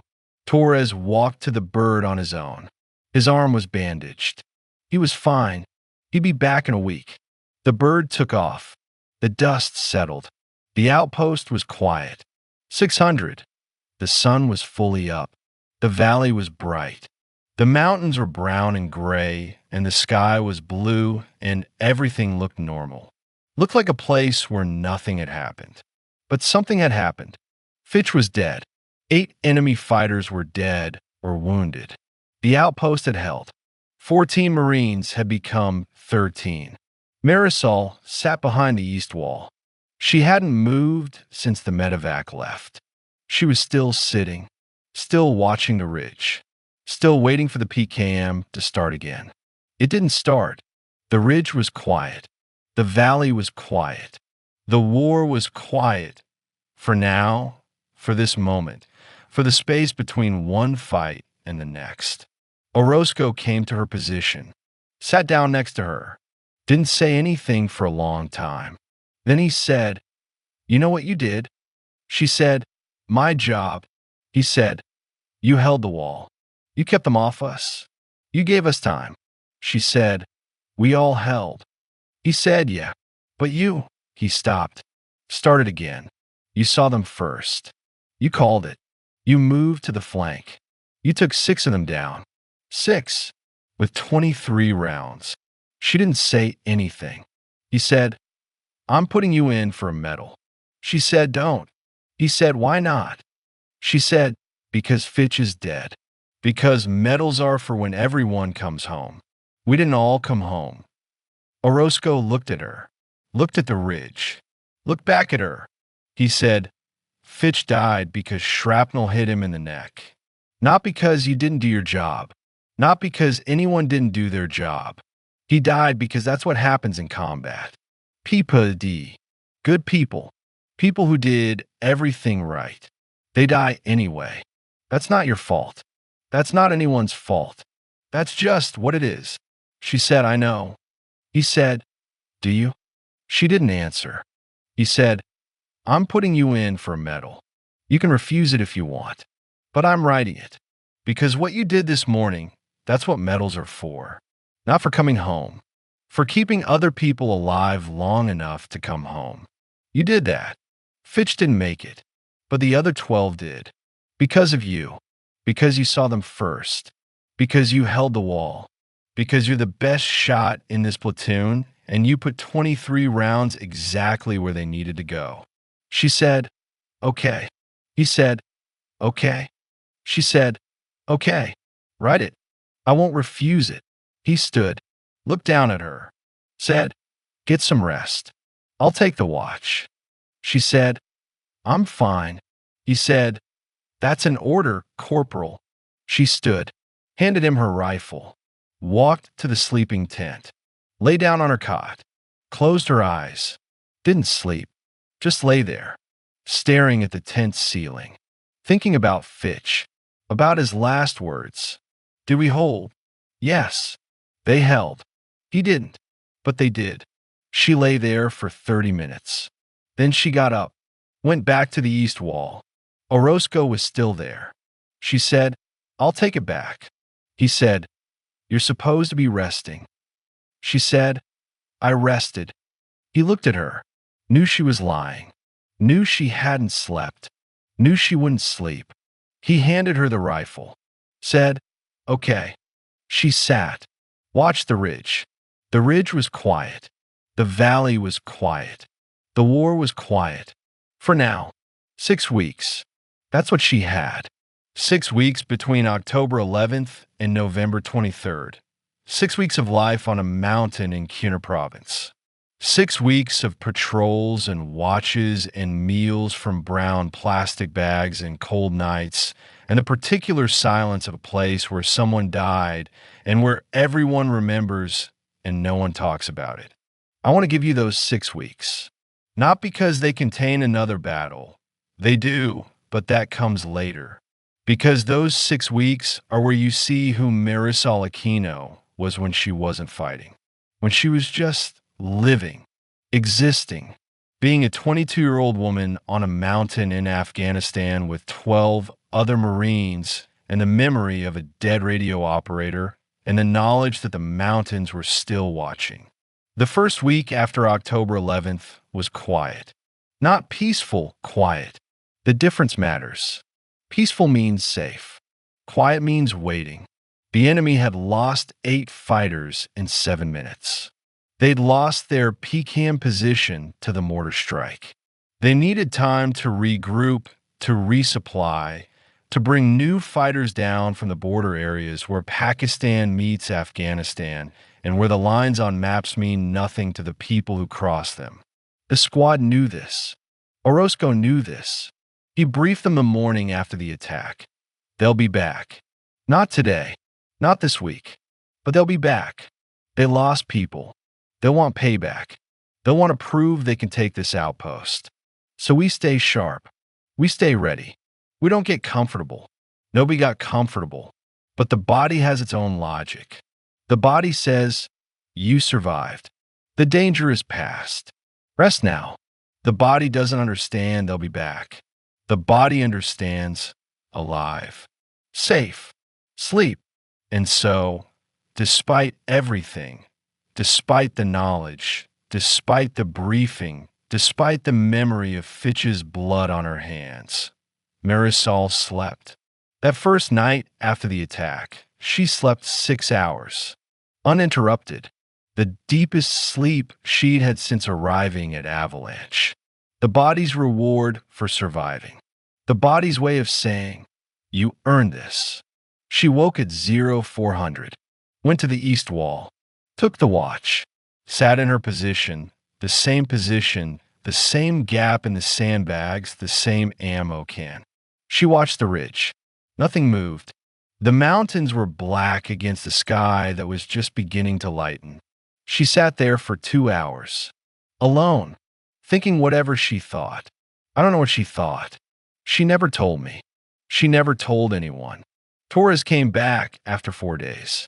His arm was bandaged, the shrapnel removed at the FOB aid station, the wound cleaned and stitched and wrapped in white gauze that turned brown within hours of his return to Avalanche, because everything at Avalanche turned brown. The dust, the dirt, the air itself seemed to carry a fine layer of Afghan soil that settled on everything and everyone. He came back different. Not broken, different. Quieter. He'd been quiet before. A 19-year-old from El Paso who spoke more Spanish than English in his sleep and who followed Marisol's orders with the unquestioning trust of a Marine who believes his fire team leader will keep him alive. But after October 11th, after Fitch, after the shrapnel in his arm and the 4 minutes watching Marisol hold pressure on a dead man's neck, he was quieter still. The quiet of someone who has seen the thing and who is still processing the seeing. Marisol noticed. She noticed everything about her fire team, their moods, their energy, their silences. She noticed Torres was quieter. She didn't ask about it, didn't pull him aside for a talk, didn't say, "Are you okay?" Because she knew, the way she knew most things about people, that asking would make it worse. That Torres needed time, not words. That the processing would happen on its own schedule, and that the best thing she could do was be normal. Be consistent. Be the same Corporal Aquino she'd been before October 11th. Calm, competent, present. The same. She gave him easy tasks for the first 2 days. Not obviously easy. She was careful about that. Careful not to make it look like she was coddling him, because coddling in an infantry squad is worse than ignoring. She just arranged things, put him on the mortar watch instead of the east wall, assigned him to the ammunition inventory instead of the patrol. Small adjustments, invisible to everyone except Torres, who noticed and who said nothing, and who, on the 3rd day, went to the east wall on his own and took the watch without being asked. She saw him there, walked past, didn't stop, said good. One word, the same word she'd said to Nguyen when he brought her the magazines under fire. Good. The word that means, I see you. You're back. We're okay. A replacement came for Fitch. Lance Corporal Marcus Webb, radio operator, 21. From Tallahassee, Florida, he arrived on the resupply helicopter 5 days after the attack. The same helicopter that brought water and food and ammunition and mail. He stepped off the bird with his pack and his radio and the look of a man who knows he's replacing a dead Marine and who doesn't know how to walk into that space. Marisol was the first person he saw. She was at the LZ, the landing zone, a flat patch of dirt 30 meters west of the outpost, helping unload supplies. She looked at him. He looked at her. She said, "Webb?" He said, "Yes, Corporal." She said, "Radio goes in the CP. Your cot is second from the left. Chow in 30 minutes. Questions?" He said, "No, Corporal." She said, "Good. Welcome to Avalanche." That was it. No speech. No, this is what happened to the last guy. No warning, no hazing, no ritual. Just, here's where you sleep. Here's when you eat. Welcome. The minimum. The kindness of efficiency, of not making a thing bigger than it needs to be. of letting a man arrive without the weight of a dead man's ghost on his shoulders from the first minute. Webb told me later, years later, after everything, that those first 30 seconds were the reason he trusted her.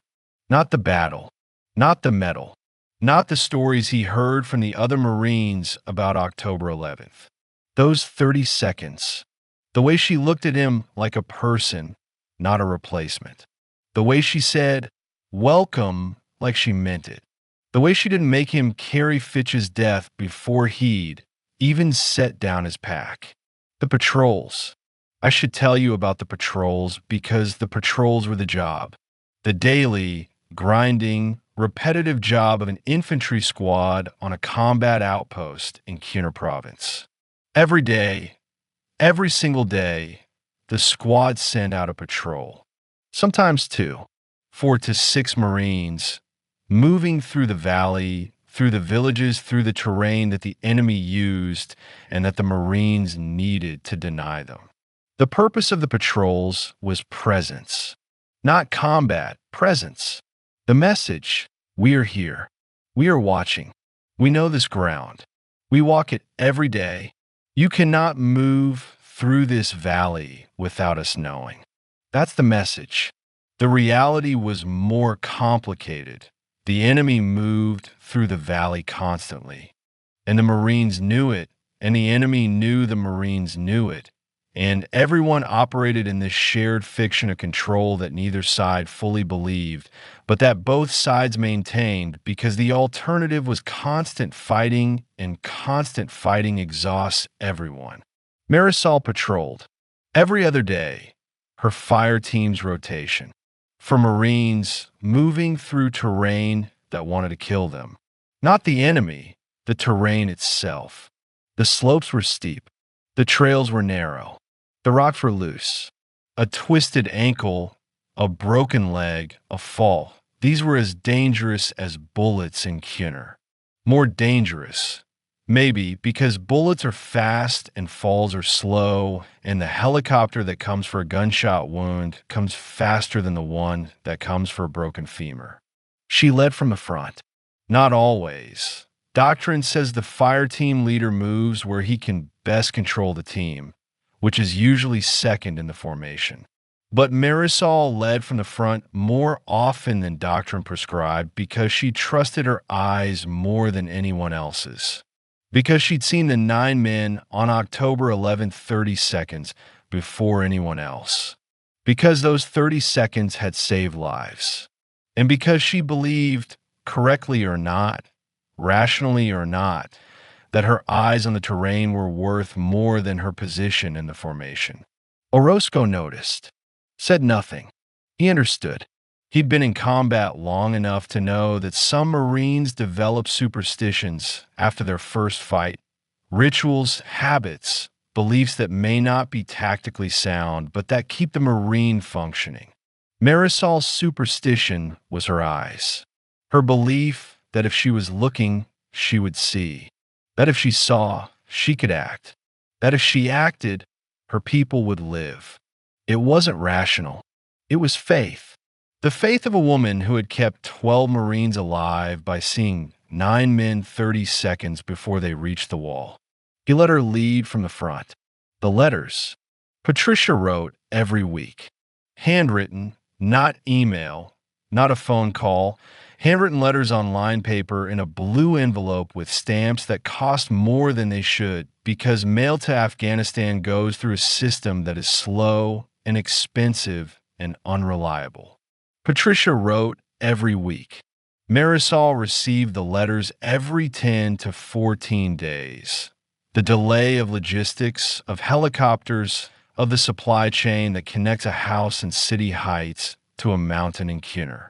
She read them, every one, sitting on her cot in the sleeping tent, or behind the east wall during a quiet watch, or in a mortar pit during the dead hours between 1400 and 1600 when the sun was highest and the heat was worst and nothing moved in the valley because even the enemy rested in the afternoon heat.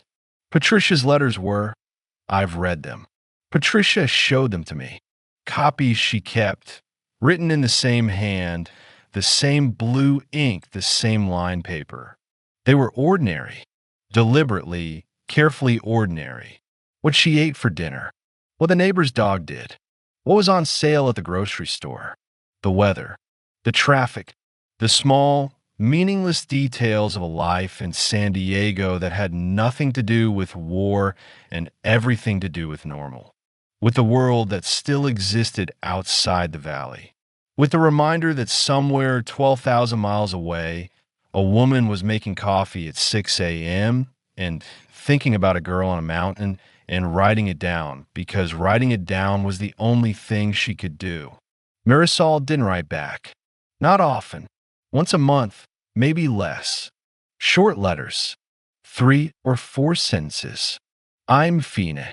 It's cold here. Thank you for the socks. Tell Mrs. Gutierrez I said hello. That's all. The minimum. The same minimum she'd always given. The same careful distance. The same reluctance to create connection that might become obligation, that might become pain. But she kept the letters. Every one. In a Ziploc bag in her pack.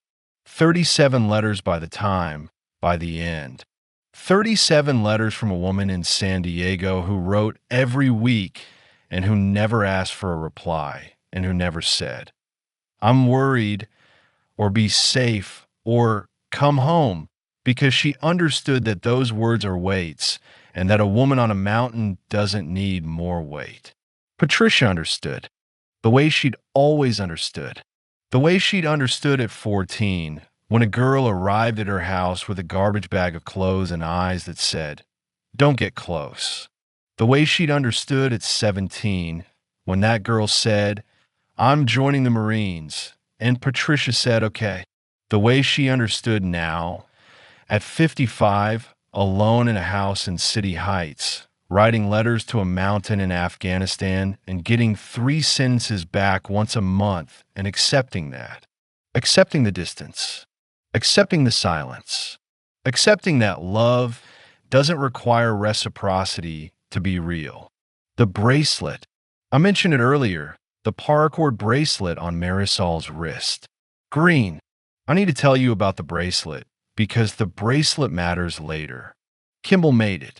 PFC Aaron Kimball, the big kid from Kansas, the saw gunner, the one who carried 200 pounds of gear like it was nothing. Kimball made paracord bracelets. It was his thing, his hobby, his way of keeping his hands busy during the dead hours, his contribution to the squad's morale. He made them for everyone. Different colors, different patterns. He'd learned from YouTube videos before the deployment, and he'd brought a bag of paracord, 50 feet of it, multiple colors, in his pack. He made Marisol's in the second week. Green, olive drab green, the color of the Marine Corps, the color of the uniform, the color that means, you're one of us. He didn't ask if she wanted it, didn't make a ceremony of it, just left it on her cot one afternoon while she was on patrol. She came back, found it, put on, didn't say anything to Kimball, didn't need to. He saw it on her wrist the next morning, and that was enough. She wore it every day after that, every patrol, every watch, every meal. The green bracelet on her left wrist, visible below the cuff of her sleeve, visible when she held her rifle, visible when she wrote her short letters to Patricia, visible when she sat behind the east wall and watched the ridge. It was there on November 23rd, on her wrist, when they found her. The second week, the third week, the fourth. Time on a combat outpost doesn't move the way time moves in the world. It doesn't have weekends or holidays or the markers that civilian life uses to measure progress. It has rotations, patrol days and rest days, watch schedules and sleep schedules, resupply days and mail days. It has the rhythm of survival. Wake, eat, watch, patrol, eat, watch, sleep. Repeat, repeat, repeat until the deployment ends or something happens that breaks the repetition. Nothing happened. 4 weeks after October 11th. Nothing. No attacks. No harassing fire. No movement on the ridgeline. The enemy was gone. Or regrouping. Or waiting. The squad didn't know which. The intelligence reports from battalions said, enemy activity in sector reduced. Possible repositioning. Maintain vigilance. Maintain vigilance. The military's way of saying, we don't know what they're doing. Stay ready. They stayed ready. Marisol stayed ready. She maintained her routine, the watches, the patrols, the weapons checks, the quiet efficiency that defined her. She maintained her fire team, Gwyn, Torres, Kimball. She maintained herself, eating, sleeping, more now for the 5 hours a night, exercising, push-ups and pull-ups on a bar that Denton had welded from rebar and mounted between two HESCO barriers. She was, I want to use the right word here, she was functioning, not thriving, not happy, not the version of herself that existed before October 11th, before Fitch, before the blood on her hands, but functioning, doing the job, being the fire team leader, being Corporal Aquino, being Soul. The squad called her Soul. Not Aquino, not Corporal Soul. The call sign that had become a name. The name that meant son. The name that was, I think, though she never confirmed this, the name that Patricia had called her. Marisol. Sol. Sunday. The name that a foster mother gives a girl who arrives with a garbage bag and eyes like a closed door. The name that says, you're a light. Even if you don't believe it, even if you've never been told, you're a light. The squad called her Soul, and she answered to it, and that was, in its small, quiet way, the most intimate thing about her life on that mountain. That she let them call her by a name that meant something. That she let them close enough for a nickname. That she, the girl who'd been moved 7 times, who'd learned that closeness is temporary, who'd built walls higher than the HESCO barriers around the outpost, that she let 13 Marines call her Soul. Week 5, November. The cold came. Not the cold of October, the manageable cold, the cold that a sleeping bag and a watch cap can handle. The cold of November in the mountains of eastern Afghanistan. The cold that gets into your bones and stays there. The cold that makes metal painful to touch and water freeze in canteens and breath come out in clouds so thick you can't see through them. The squad adapted. Extra layers. Watch rotation shortened 2 hours instead of 4 because 4 hours in November cold means hypothermia risk. Hot chow when possible. The resupply brought fuel for the camp stove, and Denton, who had been a short-order cook before enlisting, made coffee and heated MRE entrees and performed the small alchemy of turning military rations into something that resembled food. Marisol didn't complain about the cold, didn't complain about anything. She never did. But Kimball noticed because Kimball noticed things about his fire team, leader the way she noticed things about her fire team. That she was thinner, that her face was sharper, that the cheekbones were more prominent and the eyes were deeper in their sockets, and the overall impression was of a person who was being slowly reduced. Not by the enemy, by the mountain, by the cold and the altitude and the calories that the body burns just to stay warm and that the MREs don't fully replace. He started giving her his dessert, the pound cake or the cookie or the M and MS that come in every MRE, the sugar, the calories, the small luxury that most Marines hoard. He put them on her cot, the way he put the bracelet, without asking, without ceremony. She ate them. Didn't say anything. Didn't need to. November 15th, 8 days before the end. A patrol. Marisol's fire team plus a Roscoe, 5 Marines, moving through the valley floor toward a village called Daragi. A village they patrolled through 6 times before. A village where the elders smiled and offered tea and said nothing useful, and where the children stared and the women disappeared into doorways and the dogs barked, and everything was normal and nothing was normal, because normal in Kinner means we're watching you and you're watching us, and neither of us trust the other. This patrol was different. Not in what happened. Nothing happened. No contact. No IES. No ambus. The patrol went out, walked to Daragi, spoke to the elders, walked back. 2 hours. Routine, but different in what Marisol saw. She saw a girl. In Daragi. A girl. Maybe 12, maybe 13. Hard to tell, because Afghan girls at 12 look older than American girls at 12, because poverty and labor and the sun age people faster than comfort does. A girl standing in a doorway. Not hiding, standing. Looking at Marisol. Not at the Marines. At Marisol specifically. At the woman in the patrol. At the rifle and the helmet and the body armor and the face beneath it that was female. The girl looked at her. Marisol looked at the girl. They held each other's gaze for, Marisol said later, maybe 5 seconds. Maybe less. The time it takes to walk past a doorway at patrol speed. 5 seconds. And in those 5 seconds, the girl did something. She raised her hand. Not a wave. Not the enthusiastic wave that children sometimes give to patrols. The wave that means candy or pens or the small gifts that Marines carry for hearts and minds. Not that. A small gesture. A raised hand. Palm out. Fingers together. The gesture that means, in any language, in any culture, in any doorway, in any village, in any country. Hello? I see you. You exist. Marisol raised her hand back. The same gesture.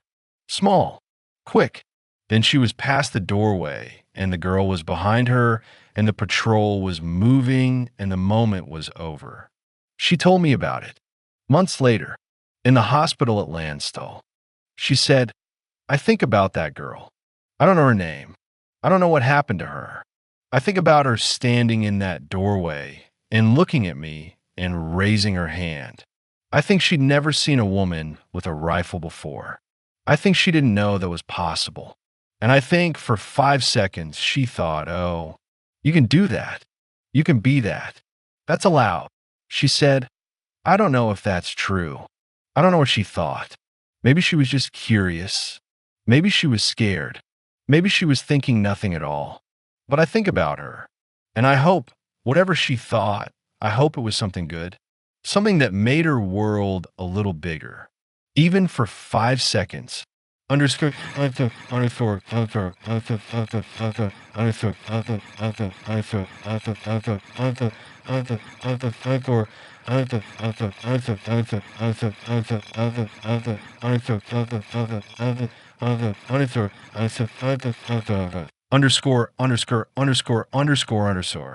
November 20th, 3 days before. The intelligence report came down from battalion. Orozco read it to the squad at the morning brief. The report said, increased enemy activity in eastern Kinner. Multiple indicators of planned offensive operations. Possible targets include coalition outposts in the Shuriak Valley. Recommend increased force protection measures and reduced patrol footprint. Increased enemy activity. Planned offensive operations.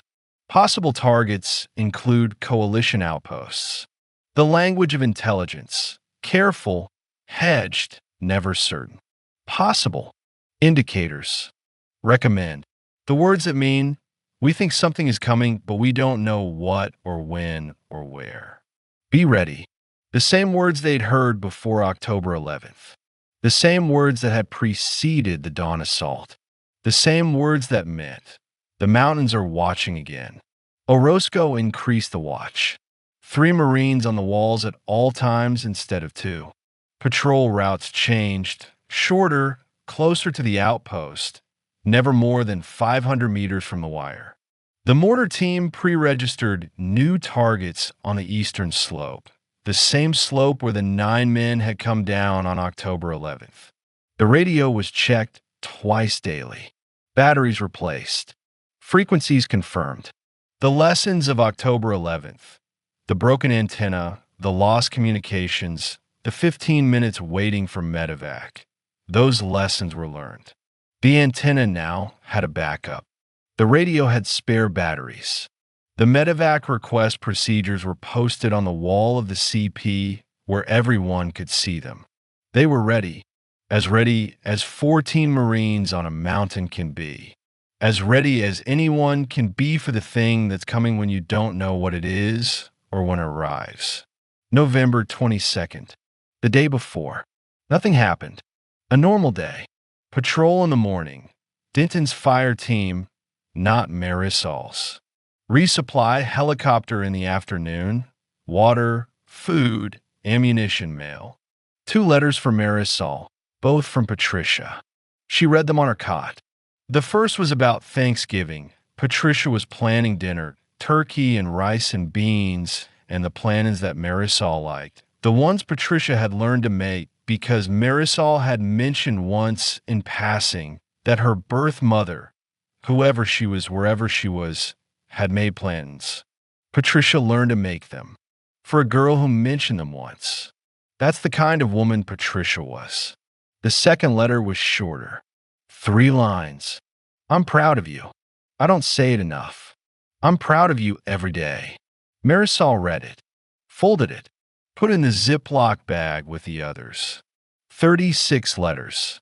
She lay on her cot, stared at the tent ceiling, thought whatever she thought. That night, her last night, she took the 0200 to 0400 watch. The cold watch. The worst watch.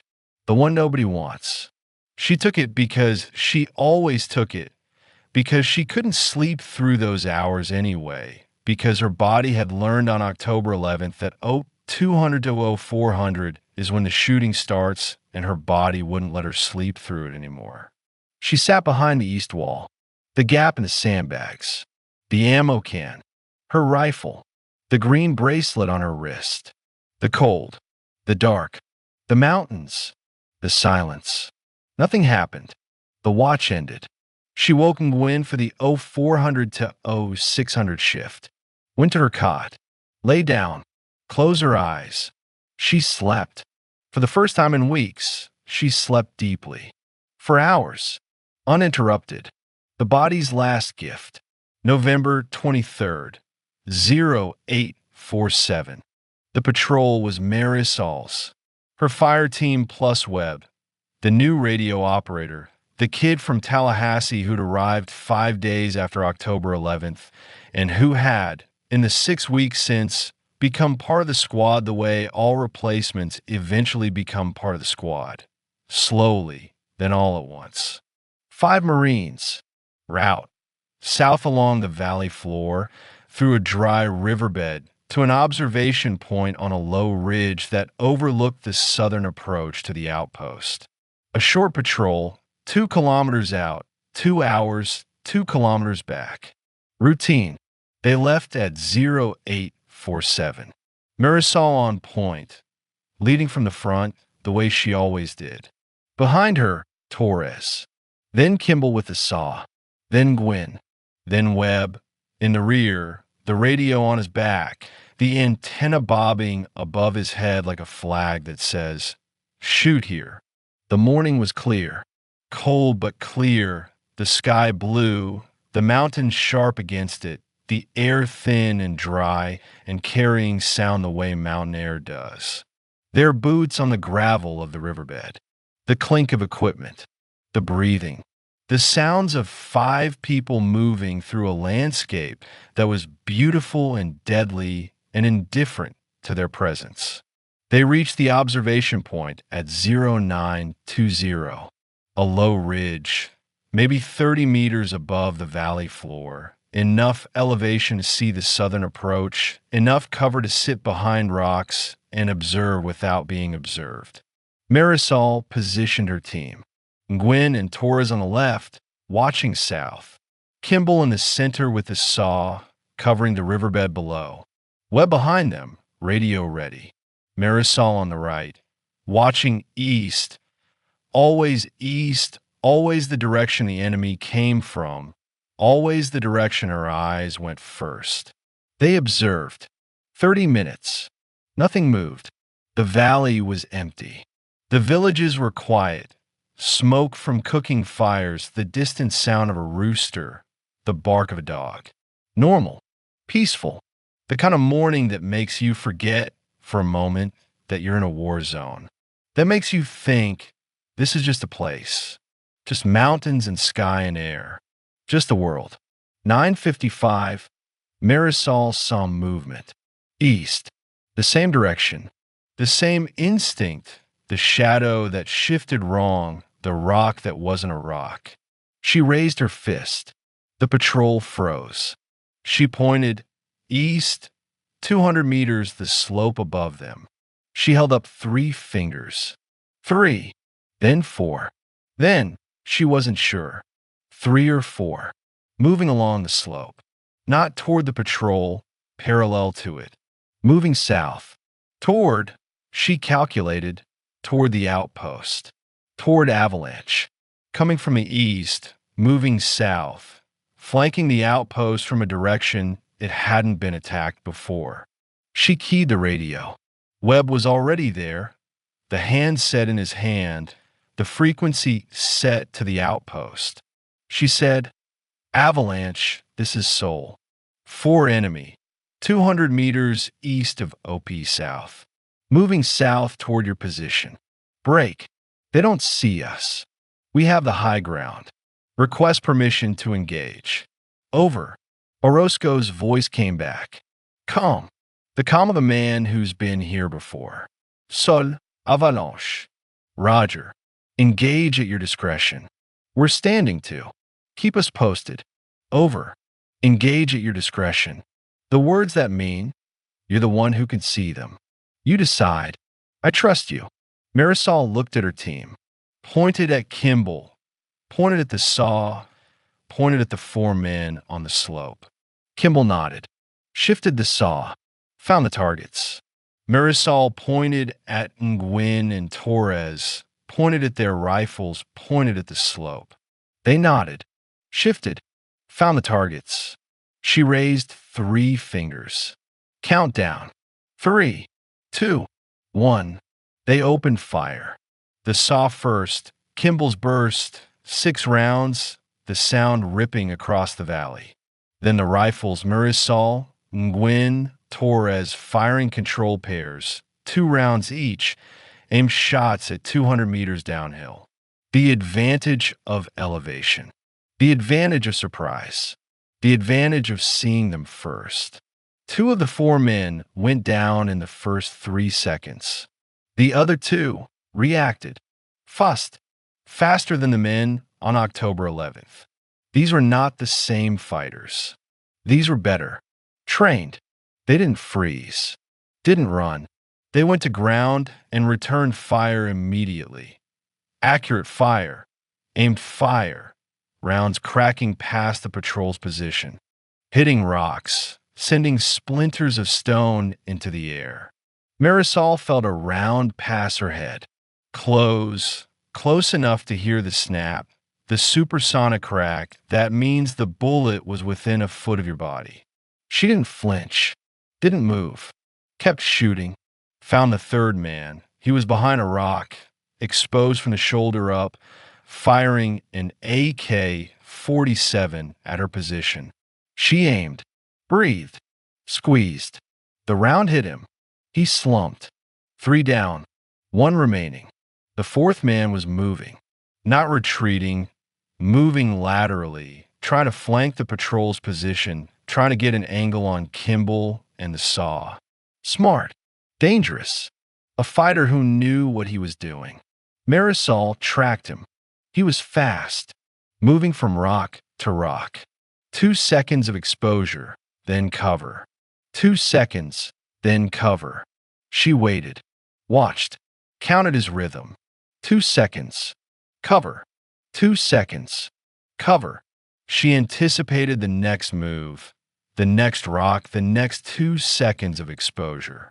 She put her sight picture on the space between the rocks. Waited. He moved. She fired. She missed. The round hit the rock behind him. He dove. Went flat. Disappeared behind a boulder. She couldn't see him. Couldn't get an angle. He was below her sight line, behind cover that was too thick to shoot through. She keyed the radio. Kimball, shift right. Get an angle on the boulder at your 2 o'clock. One fighter behind it. Kimball shifted, moved the saw 2 meters to the right. Found the angle. The boulder that protected the fighter from Marisol's position didn't protect him from Kimball's. Kimball fired. A long burst, 10 rounds, 12. The rounds hit the boulder, hit the ground around it, hit the space behind it where the fighter was. Silence. No return fire. No movement. Marisol waited. 30 seconds. A minute. Nothing. She keyed the radio. Avalanche Soul. For enemy engaged. For down. No movement. We're holding position. Over. Ovosco. Roger. Sol. Good work. Hold position. We're sending Denton's team to your location for link up. 5 minutes. Over. 5 minutes. She held. Her team held. The slope was quiet. The 4 men didn't move. The valley was silent again. Denton's team arrived. 6 Marines now, enough to move down the slope and check the bodies.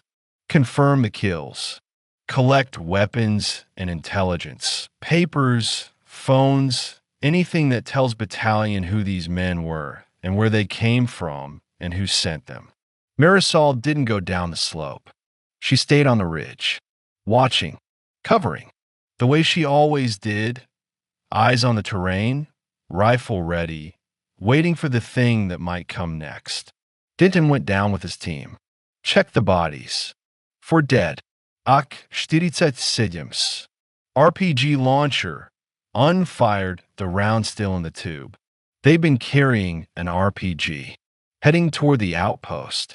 If they'd reached firing position, if Marisol hadn't seen them, hadn't engaged, hadn't stopped them, an RPG round into the outpost from the south, from the direction the outpost wasn't fortified against, from the direction where the HESCO barriers were thinnest and the sleeping tent was closest to the wall. Denton came back up the slope, looked at Marisol, said, RPG. They had a fucking RPG. She said, I saw it. He said, if they'd gotten another 100 meters. She said, I know. He said nothing else. Didn't need to. They both knew. Another 100 meters, and the RPG would have had a clear shot at the outpost, at the sleeping tent, at the Marines inside it, at the people who were alive because Marisol saw movement on a slope at 200 meters and made the decision to engage. They walked back to the outpost. The patrol was over. The morning was over. It was 10:30. The sun was high. The valley was bright. Everything looked normal again. The way it always looked normal after the shooting stopped. The way Afghanistan always returned to its default state of beauty and silence, and the particular indifference of mountains that have seen 10,000 years of fighting and will see 10,000 more. Orozco met them at the gate, looked at Marisol, said, 2 engagements, 2 wins. You're making a habit of this. She said, I'd rather not. He almost smiled. Almost.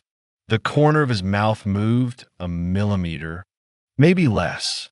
The closest thing to a smile that Orozco ever produced in combat. He said, debrief in 30. Get water. Get food. She got water. Got food. Sat on her cot and ate an MRE beef stew, the one nobody likes, the one that tastes like salt and cardboard, and that she ate anyway, because calories are calories and the body doesn't care about taste. She ate, drank water, cleaned her rifle, the automatic ritual, the thing her hands did without her mind's involvement. Magazine out, chamber clear, bull back, brush, oil, wipe, reassemble, function check. Done. She went to the debrief. Gave her report. Dry. Factual. 4 enemy. Moving south along the eastern slope. Engaged at 0955 from OP South. 4 enemy Kia. 1 RPG recovered unfired.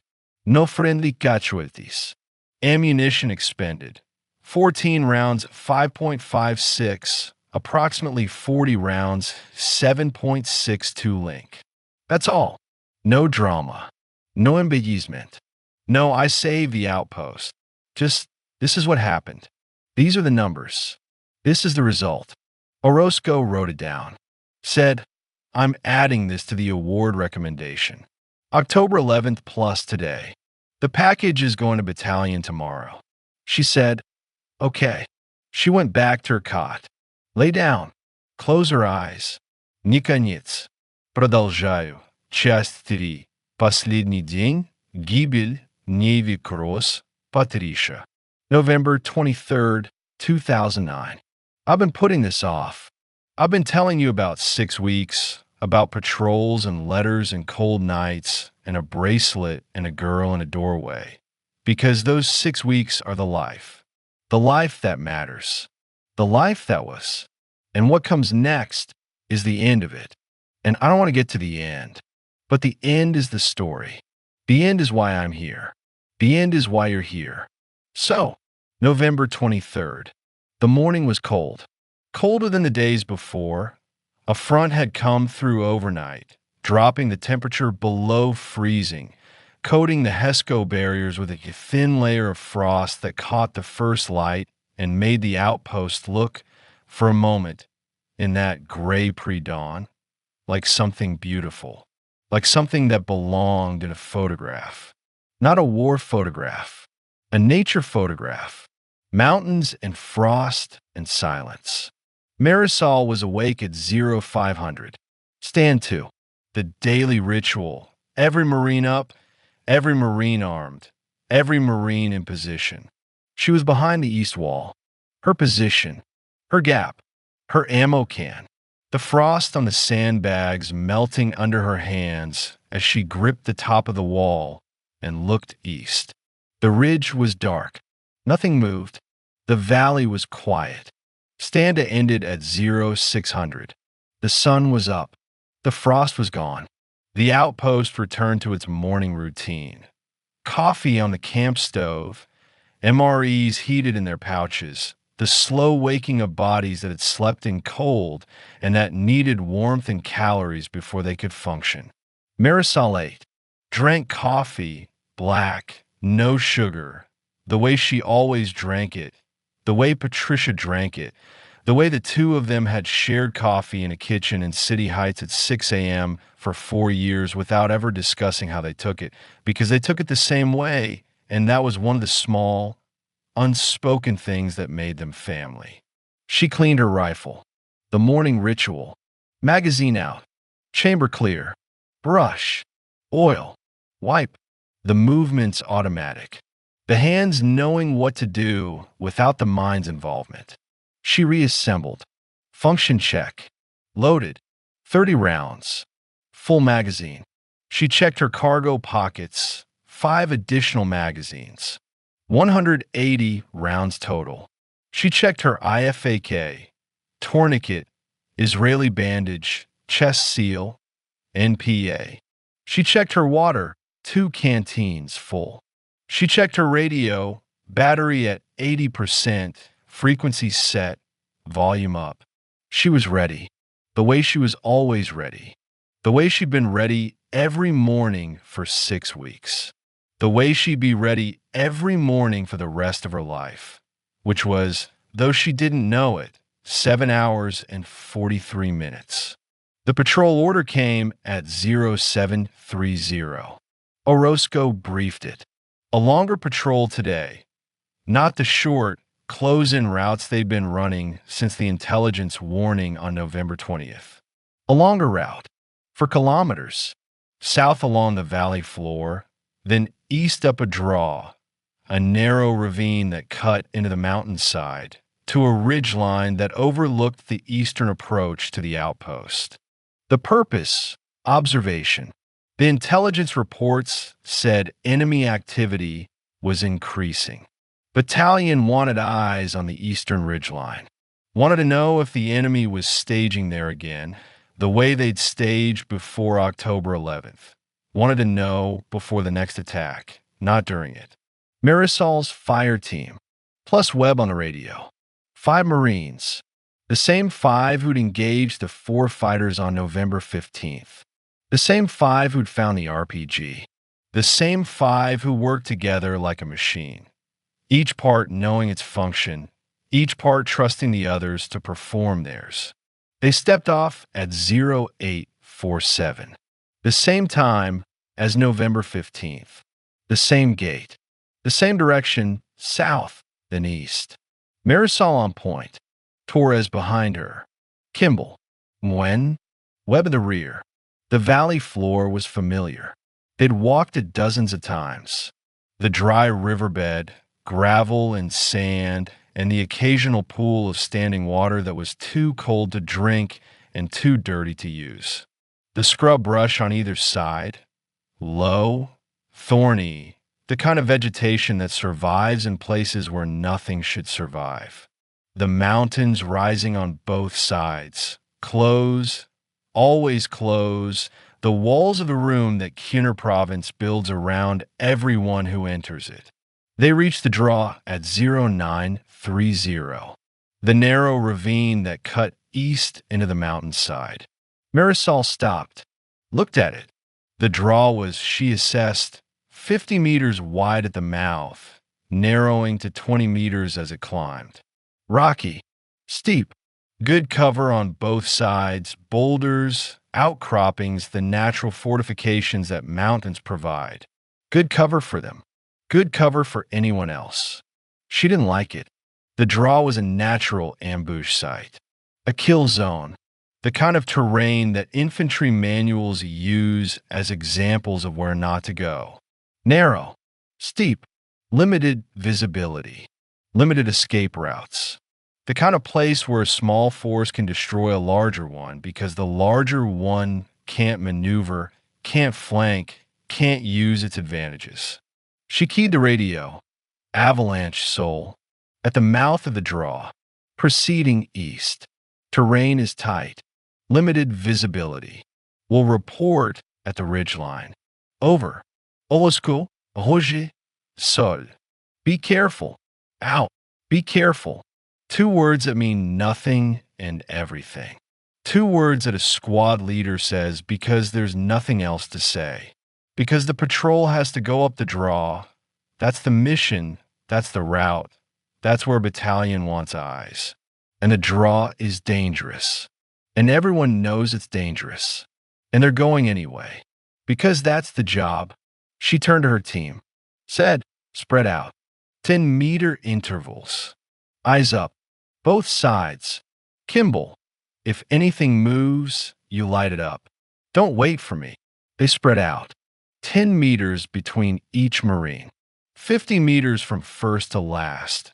Marisol in front, Webb in the rear. They entered the draw. The draw climbed. Steeply, a grade that made the legs burn and the lungs work and the pack feel heavier with every step. The rocks were loose, shale and gravel that shifted under boots and made noise and made stealth impossible. Every step announced their presence. Every step said, "We are here. We are coming up. We are 5 Marines in a narrow ravine, and we cannot hide." Marisol moved carefully. Not slowly, carefully. There's a difference. Slowly means hesitant. Carefully means deliberate. Each step chosen. Each foot placement considered. Her eyes moving left, right up, scanning the ridgeline above them, scanning the boulders on either side, looking for the thing that didn't belong. The shadow, the movement, the rock that wasn't a rock. 200 meters up the draw. 300. The ravine narrowed. 20 meters wide now. The walls on either side, steep, rocky, 10 meters high. The sky above, a strip of blue between the walls. The feeling of being inside something. Inside the mountain. Inside a throat. 400 meters. The ridge line was close. She could see it above them, the crest where the draw opened onto the eastern slope. Another 100 meters. 5 minutes of climbing. They reached the top, set up the observation post, watched the eastern approach for an hour, report to battalion, come back down. Simple. Routine.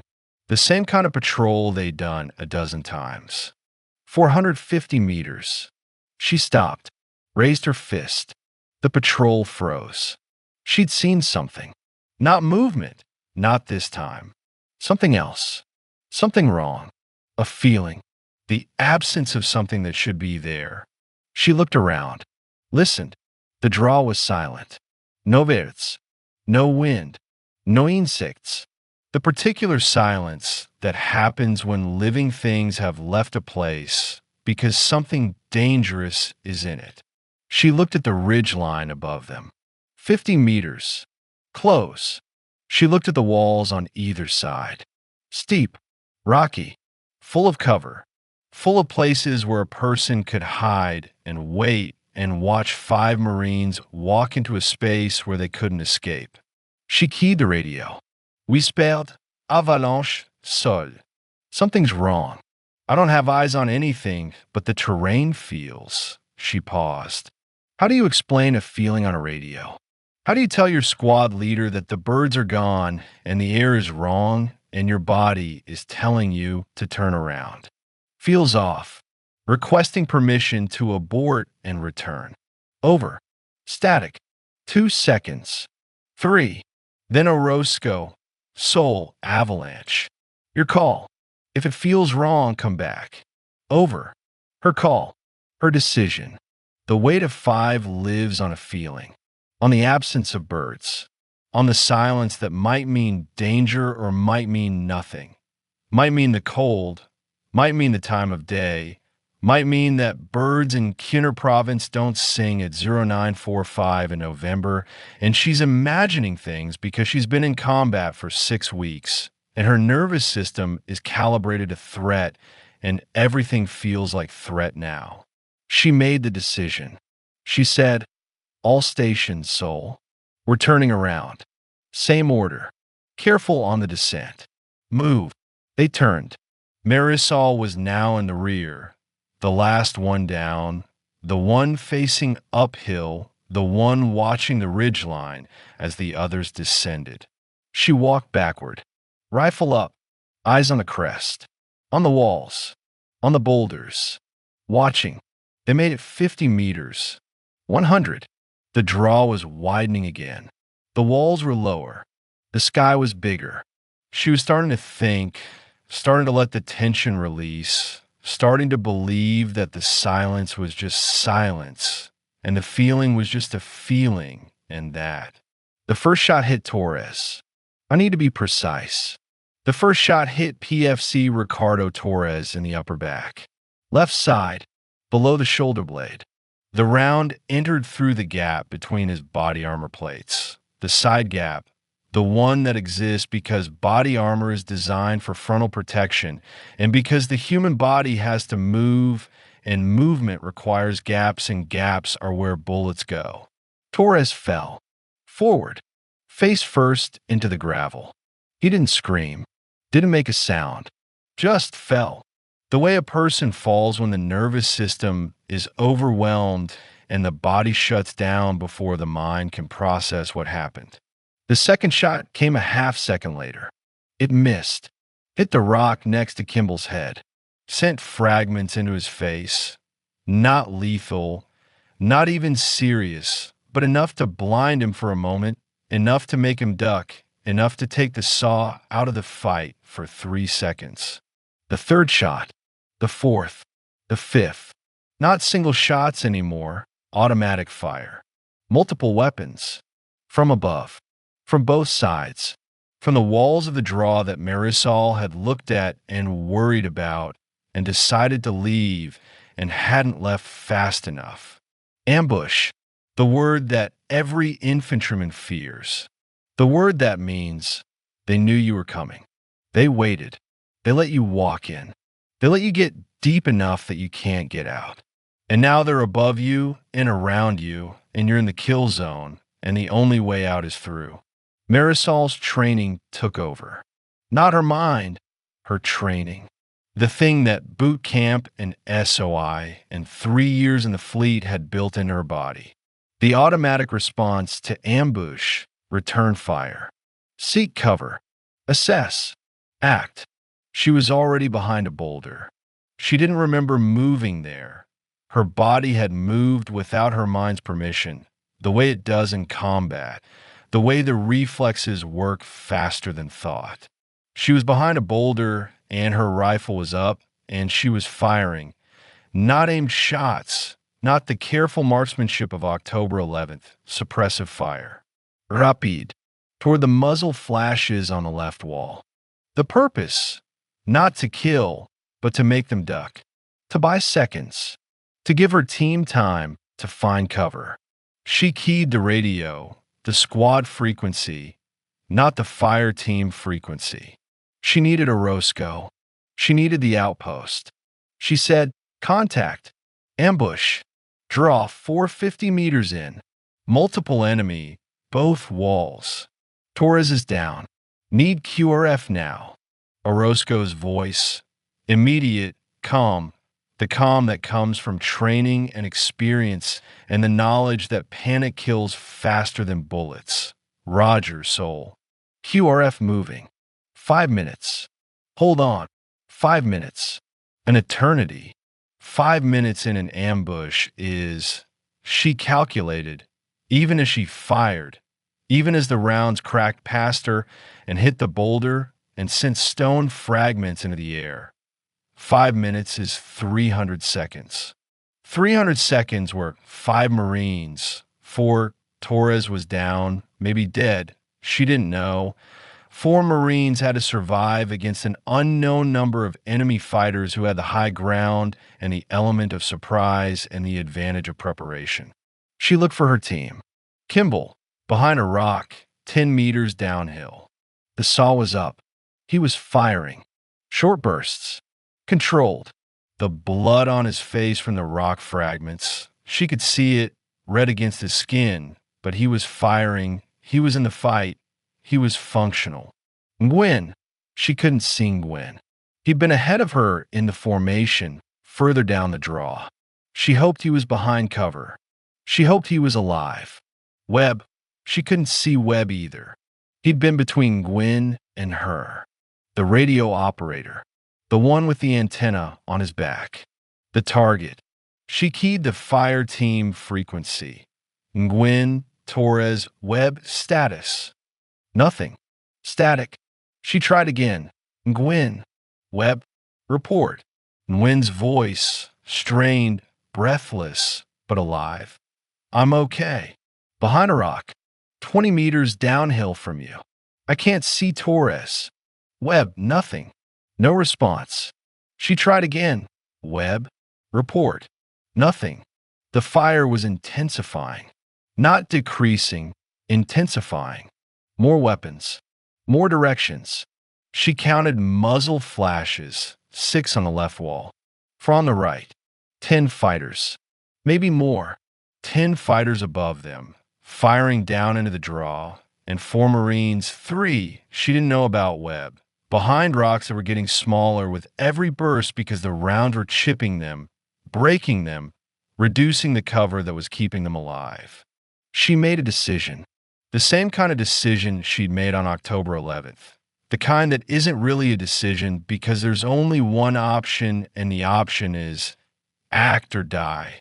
She said to Kimball, shouted over the gunfire, over the noise, Kimball, suppress the left wall. Everything you have. Now. Kimball opened up. The saw, full auto, long bursts, 200 rounds a minute pouring into the left wall. The sound was enormous. The effect was immediate. The 6 fighters on the left wall ducked. Stopped firing. Went behind cover. 3 seconds of reduced fire from the left. Marisol moved. Not down. Not towards safety, not toward the mouth of the draw where the QRF would come from. She moved up, toward Torres, toward the place where Torres had fallen, 20 meters uphill from her position, in the open in the kill zone, where the rounds were hitting the ground around his body. She ran, low, fast, the way you run in combat, not upright, not a sprint, but a controlled rush with your body bent, and your head down, and your rifle in one hand, and your other hand reaching for the person you're going to grab. She ran 20 meters uphill into the kill zone. The right wall saw her. For fighters, they'd been suppressed by Kimball's fire on the left, but the right wall was still active. They shifted to her, rounds hitting the ground around her feet, around her legs, around her body. The sound, the snap crack of supersonic rounds passing close, the thud of rounds hitting dirt, the whine of ricochets off rock. She reached Torres. He was face down, not moving. She grabbed his drag handle, the strap on the back of his body armor, designed for exactly this, designed for the moment when a Marine is down and another Marine needs to pull them to safety. She grabbed it, pulled, dragged him backward, downhill, toward the boulder she'd been behind. 20 meters, dragging a 170-pound man in full gear over loose gravel while 4 fighters shot at her from 30 meters above. She made it, behind the boulder, Torres with her. She checked him, rolled him over, looked at his face. His eyes were open. He was breathing, shallow, fast. The wound in his back. She couldn't see it. He was face up now, but she could see the blood pooling beneath him, dark against the gravel, spreading. She said, "Torres, can you hear me?" He blinked, tried to speak, coughed, blood on his lips, not a lot, but some. Enough to tell her. The round had hit something inside. Lung, maybe something that bleeds into the airway. Something that means he needs a surgeon, not a bandage. He needs a helicopter. He needs the 5 minutes to be over. She rolled him onto his side, recovery position, the position that keeps blood from filling the airway, the position that buys time. She said, "Stay on your side. Don't move. Help is coming." He said, or tried to say, something. She couldn't hear it over the gunfire. She leaned closer. He said, "Webb." She looked, uphill, past where Torres had been. Further up the draw, 30 meters, maybe more. She saw Webb, on the ground, not behind cover, in the open, the radio on his back, the antenna broken, snapped at the base, hanging at an angle. He wasn't moving. She looked at Webb, looked at the right wall. 4 fighters still firing, still active. Looked at the distance, 30 meters of open ground, uphill, under fire from 4 positions. Looked at Torres, bleeding, breathing, alive, but not for long without help. Looked at Kimball, still firing, the saw belt getting shorter, the ammunition running out. She made a calculation, not a decision, a calculation. The cold math of combat that every leader makes and that no one talks about afterward. The math that says, if I go for Webb, I leave Torres. If I leave Torres, he might die. If I don't go for Webb, Webb might already be dead. If Webb is alive and I don't go, he dies. If I go and get killed, Torres dies and Kimball and Gwynn are alone and the QRF is still 3 minutes away and 3 minutes is forever. She made the calculation. The answer was Torres. Torres was alive. Torres was breathing. Torres needed her here, applying pressure, keeping him on his side, keeping his airway clear. Webb was 30 meters away, in the open and not moving, and might already be gone, and the 30 meters between them was a kill zone that had already almost killed her once. She stayed with Torres. She chose the living over the possibly dead. She chose the certain over the uncertain. She chose, And this is the thing that haunted her, that she told me about in the hospital at Landstuhl, that she said was the only decision in her life she wasn't sure about. She chose not to go. The QRF arrived at 0953, 8 minutes after the first shot, not 5-8, because 5 minutes is what Orozco said, and 8 minutes is what it actually takes to gear up and run 400 meters to the mouth of draw and then fight your way up it against 10 fighters who have the high ground. Denton led the QRF. His fire team, plus Orozco, plus the mortar team, 7 Marines, coming up the draw from below, firing as they moved, the combined weight of 7 rifles and the 60 millimeters mortar that the mortar team set up at the mouth of the draw and began dropping rounds on the ridgeline above. The effect was immediate. The 10 fighters, caught between the QRF below and Marisol's team in the middle, began to withdraw. Up, over the ridgeline, into the eastern slope where they could disappear into the terrain the way they always disappeared, the way the mountains always swallowed them. The firing stopped. The draw was quiet. The silence came back. The same silence that had warned Marisol, the same absence of birds, the same wrongness in the air. But now the silence meant something different. Now it meant over. For now, Denton reached Marisol's position, looked at Torres, looked at her, said, "Medevac." She said now. He said bad. Long, I think. Denton keyed the radio. His radio, because Webb's radio was destroyed. He called for medevac. The response, 10 minutes. 10 minutes for the helicopter to launch from the FOB and fly 12 kilometers and find the draw on land. Marisol said, "Webb." Denton looked uphill. Saw Webb, 30 meters. Still not moving. Denton said, "I'll go." He went.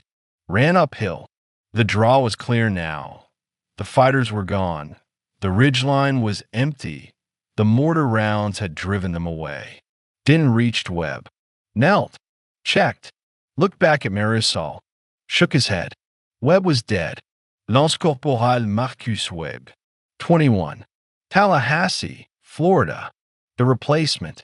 The kid who'd arrived 5 days after October 11th and who'd been part of the squad for 6 weeks and who'd carried the radio and who'd called in the mortar strike that saved them on October 11th, and who was now dead in a draw in Kiener Province with a broken antenna and a bullet wound that Marisol couldn't see from where she was and didn't need to see because Denton's headshake said everything. Torres survived. The medevac came.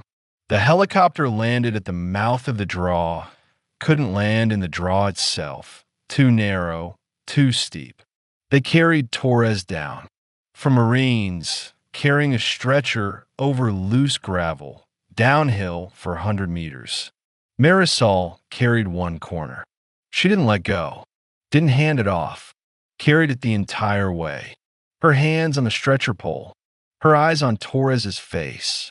His eyes closed now, unconscious, the blood loss taking him under, the body shutting down to conserve what was left. They loaded him on a helicopter. The crew chief took him. The bird lifted, dust and noise and the smell of jet fuel, and then gone. The valley was quiet again. They went back for Webb, carried him down the same way.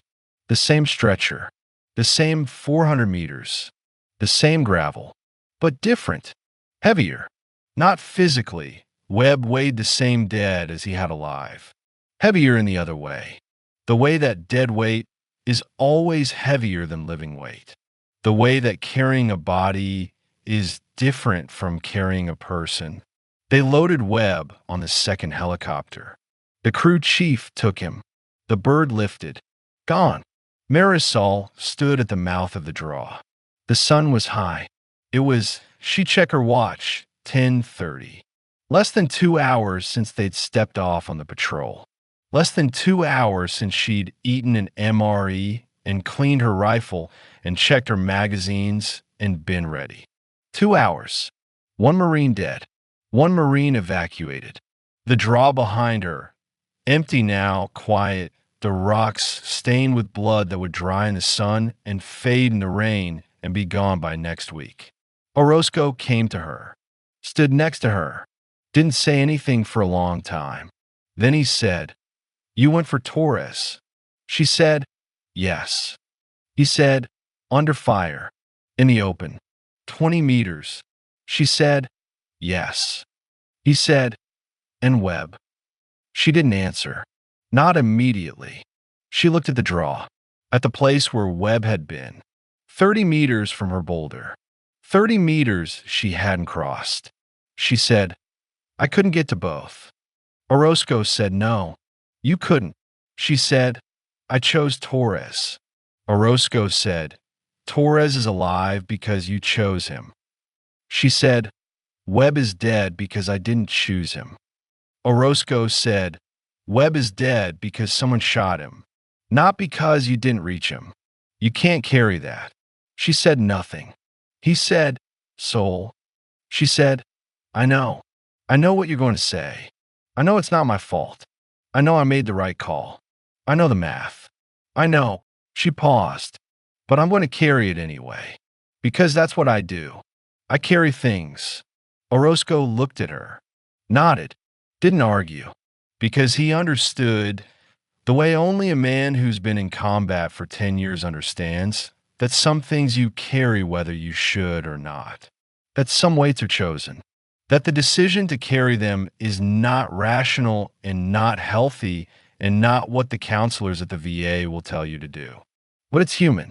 It's the price of being the one who decides, the price of leadership, the price of being the person who chooses who lives and who dies and who lives with that choice forever. He said, "Come back to the outpost. Get water. Get food. Rest." She said, "I'll take the watch." He said, "Soul." She said, "I'll take the watch." He let her. She went to the east wall, sat behind the gap, rifle across her thighs, eyes on the ridge. The same position, the same place, the same woman, but different, carrying something new, something that would never leave. The rest of November 23rd passed. The sun moved across the sky. The shadows lengthened. The cold came back. Marisol sat behind the east wall for 6 hours. Didn't eat, didn't drink, didn't speak, just watched. The ridge was empty. The valley was quiet. Nothing moved. At 1630, sunset, Orozco came to her, said, "You need to eat." She ate. An MRE. She didn't taste it, didn't notice what it was. Just calories, just fuel, the body's requirement, met without pleasure or attention. At 1800, dark, she went to her cot, lay down, didn't sleep, stared at the tent ceiling. The same ceiling she'd stared at every night for 6 weeks. The same canvas. The same shadows from the single light bulb that hung from the center pole. The same sounds, Marines breathing, Marines shifting in their sleep, the wind against the tent walls. She thought about Webb, about the head shake, about the 30 meters she didn't cross, about the calculations she made, Torres over Webb, the living over the possibly dead, the certain over the uncertain. She thought about whether it was the right call, whether Webb was already dead when she made it, whether he was alive and waiting and watching her choose Torres and knowing, in his last moments, that she wasn't coming for him. She didn't know, would never know. The autopsy, if there was one, if the military does autopsies on combat deaths, which it does, which it calls post-mortem examination, the autopsy would tell her when Webb died. Whether it was instant, the first shot, the one that broke the antenna, the one that hit him in a place that kills immediately, or whether it was slow, whether he lay there for 8 minutes, the 8 minutes between the first shot and the QRF, and bled and waited and watched her choose someone else. She would ask, later, at Landstuhl, She would ask the doctor who reviewed the report. The doctor would tell her the wound was to the head. Instantaneous. He was dead before he hit the ground. He never knew. He never waited. He never watched. The doctor would tell her that, and she would nod and say thank you. And she would believe it because she needed to believe it, and because it was probably true, and because the alternative where Webb was alive and conscious and watching her drag Torres to safety while he bled out 30 meters away, the alternative was unbearable. She believed the doctor. She carried the weight anyway. November 23rd became November 24th, midnight. Then 0100. Then 0200. Marisol was awake, still on her cot, still staring at the ceiling. At 0200 she got up, went to the east wall, took the watch. Nobody had asked her to. Nobody had assigned her. She just went, because the east wall was where she belonged, because watching was what she did, because if she was watching, she would see, and if she saw, she could act, and if she acted, maybe, the next time she could get to both. She sat, the cold, the dark, the mountains, the silence, the green bracelet on her wrist, the rifle across her thighs, the gap in the sandbags 3 inches wide, the slot she'd made on her first night, the slot that had saved 14 lives on October 11th. She watched. Nothing moved. The ridge was dark. The valley was dark. The war was quiet. At 0400, she woke and went back to her cot, lay down, closed her eyes. This time, she slept. 2 hours. Not enough, but something. The body's insistence on survival, even when the mind doesn't want it. She woke at 0600. Stand to. The daily ritual. Every Marine up. Every Marine armed. Every Marine in position. She was behind the east wall. Her position. Her gap. Her ammo can. The sun came up. November 24th. Another day. Another patrol. Another watch. Another meal. Another night. The war continued. The mountains watched. The valley was quiet. And then it wasn't. I'm going to tell you how Corporal Marisol Aquino died. I'm going to tell you because that's what this is, a record. A document. A thing that exists so that her name exists. So that what she did exists. So that the way she lived and the way she died are not forgotten by the mountains and the bureaucracy and the passage of time that erases everything if no one writes it down. But I'm not going to tell you in detail. Not the way I told you October 11th, the minute by minute, the round by round, the breath by breath. Because her death doesn't belong to me that way. Her life belongs to this story. Her death belongs to her, and to Patricia, and to the 12 Marines who were there and who saw it, and who carry it the way she carried Webb. I'll tell you what I know, what the after-action report says, what Orozco told me, what the citation says, the Navy Cross citation, the one that was written after her death and that was read at a ceremony she never attended and that hangs in a shadow box on a wall in City Heights, San Diego, in a house where a woman named Patricia Reeves makes coffee at 6 a.m. every morning and looks at it and remembers. November 24th, 1430. Afternoon patrol. Marisol's fire team, reduced now. Torres evacuated. Webb dead. 3 Marines, Marisol, Kimball, and Gwynn. +2 from Denton's team attached. Lance Corporal Harris and PFC Montoya. 5 Marines. A different route. West this time, not east. Along the road that led to the FOB. A route they'd walked before. A route that was supposed to be safe or safer because nothing in Cunner is safe, but the road was patrolled by vehicles from the FOB and the IED threat was lower and the ambush risk was lower. And after November 23rd, after the draw, Orozco wanted to give Marisol's team something easier. Something that wasn't the eastern slope. something that wasn't the mountains. The road, 2 kilometers west. A checkpoint, a place where the road narrowed between two compounds and where the Marines stopped vehicles and checked IDs and searched for weapons. A routine task, a presence mission. Show the flag. Be seen. Remind the valley that the Marines are here and watching and not going away.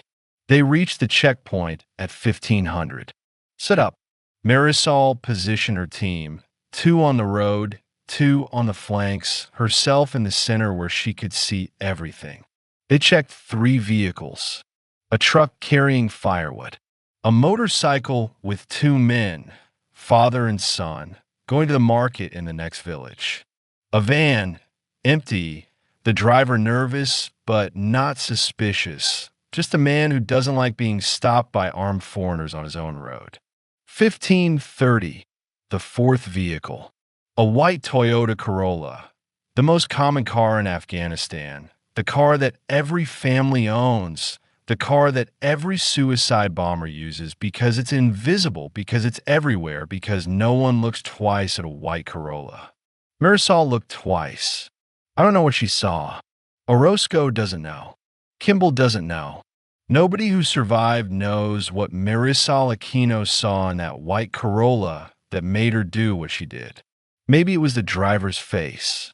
Maybe it was the way the car sat on its suspension, low, heavy, the way a car sits when it's carrying something in the trunk that weighs more than it should. Maybe it was the speed, too fast, not slowing for the checkpoint, not responding to the hand signals that said stop. Maybe it was nothing she could name. Maybe it was the same thing she'd felt in the draw. The absence of birds, the wrongness in the air, the body's knowledge that the mind can't explain. She saw something, and she acted. She stepped into the road, between the Corolla and her team, between the car and Kimball and Gwynn and Harris and Montoya. She raised her hand, the stop signal, palm out, the universal gesture. She raised her rifle with the other hand, one-handed, pointed at the windshield, the gesture that says, "Stop, or I will stop you." The car didn't stop. She fired. 3 rounds through the windshield. The car swerved, hit the wall of the compound on the right side of the road, stopped, and then it exploded. BIDE. Vehicle-borne, improvised explosive device. The white Corolla was a bomb. The trunk was full of homemade explosive, ammonium nitrate and fuel oil, the same mixture that Timothy McVeigh used in Oklahoma City, the same mixture that has killed more soldiers in Iraq and Afghanistan than any other weapon.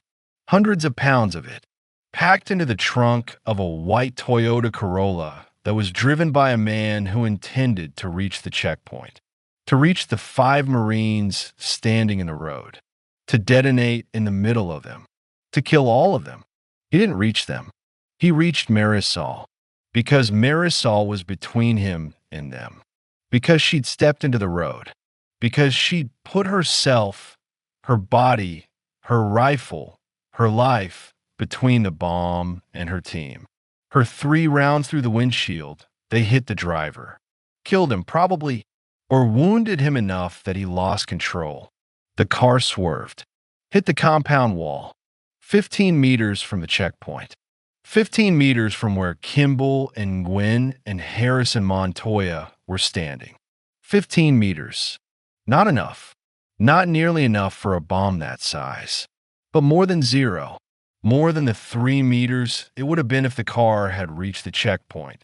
More than the distance that means everyone dies. The explosion killed Marisol. Instantly. The blast wave, at 15 meters from a VBID of that size, is not survivable. Not for the person closest to it. Not for the person standing in the road between the bomb and her team. The explosion wounded Kimball. Shrapnel. Both legs. Serious, but survivable. He would walk again, months later, after surgeries, after rehab, after the slow reconstruction of a body that had been torn by metal fragments traveling faster than sound. The explosion wounded Nguyen. Concussion, ruptured eardrums, temporary blindness from the flash. He would recover fully within weeks.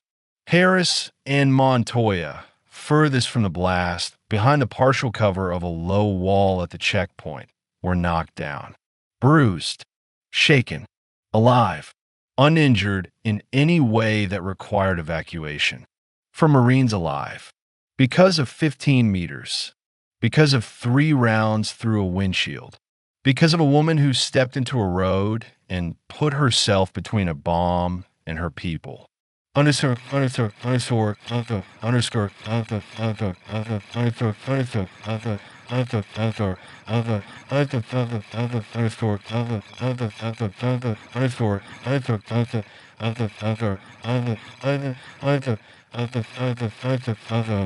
underscore, underscore, underscore, underscore.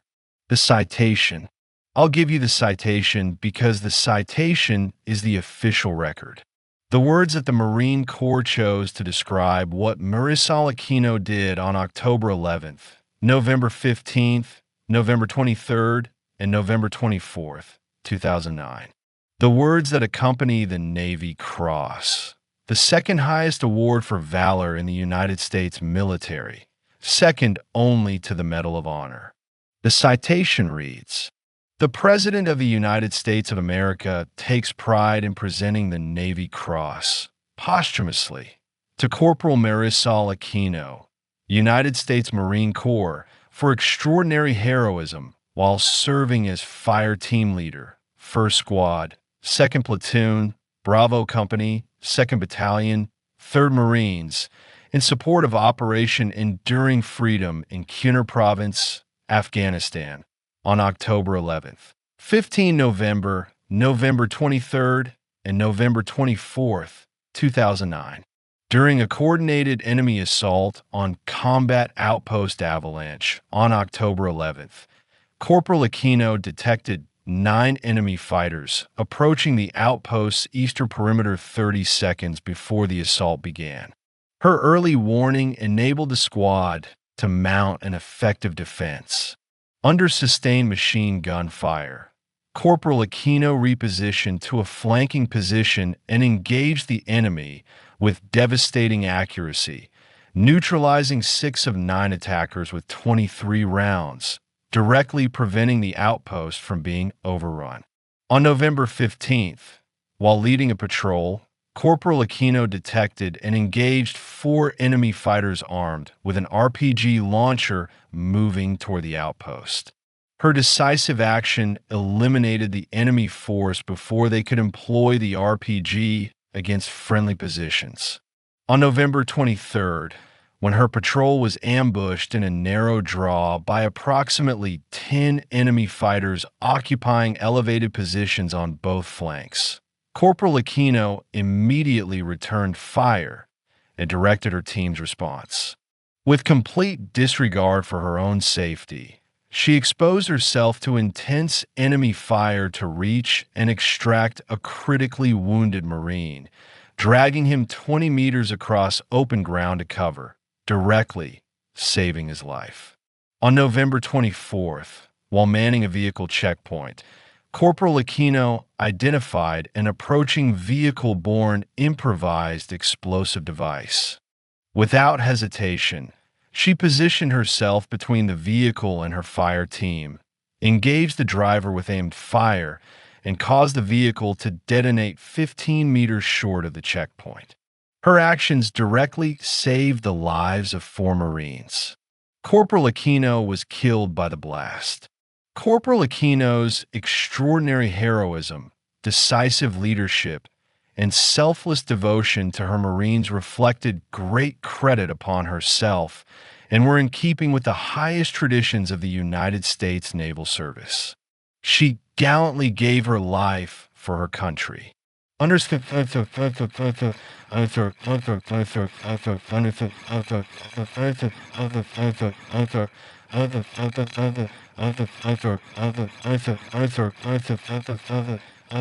underscore.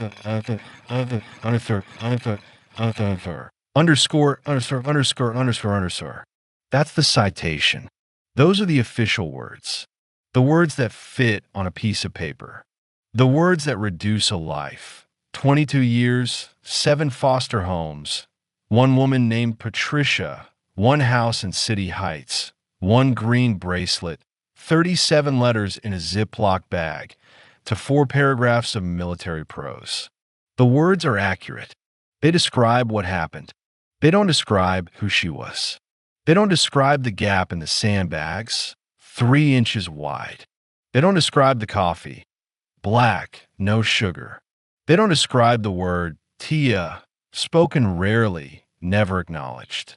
They don't describe the girl in the doorway in Daragi, the raised hand, the 5 seconds, the hope that it meant something.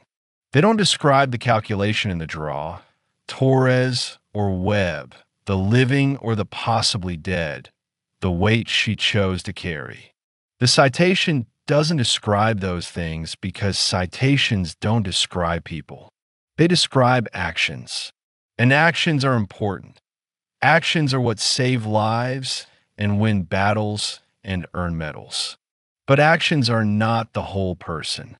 Actions are the visible part, the part that can be measured and recorded and pinned to a uniform. The invisible part, the part that makes a person choose those actions, that makes a woman step into a road between a bomb and her team. The invisible part is harder to write, harder to fit on a piece of paper, harder to hang in a shadow box on a wall. But it's the part that matters. It's the part I'm trying to give you. Patricia. I went to see Patricia in March of 2010, 4 months after Marisol's death.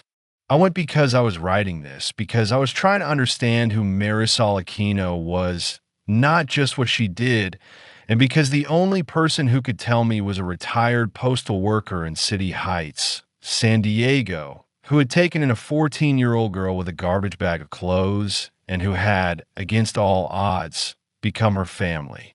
The house was small, 2 bedrooms, a yard with a chain-link fence and a lemon tree that needed pruning.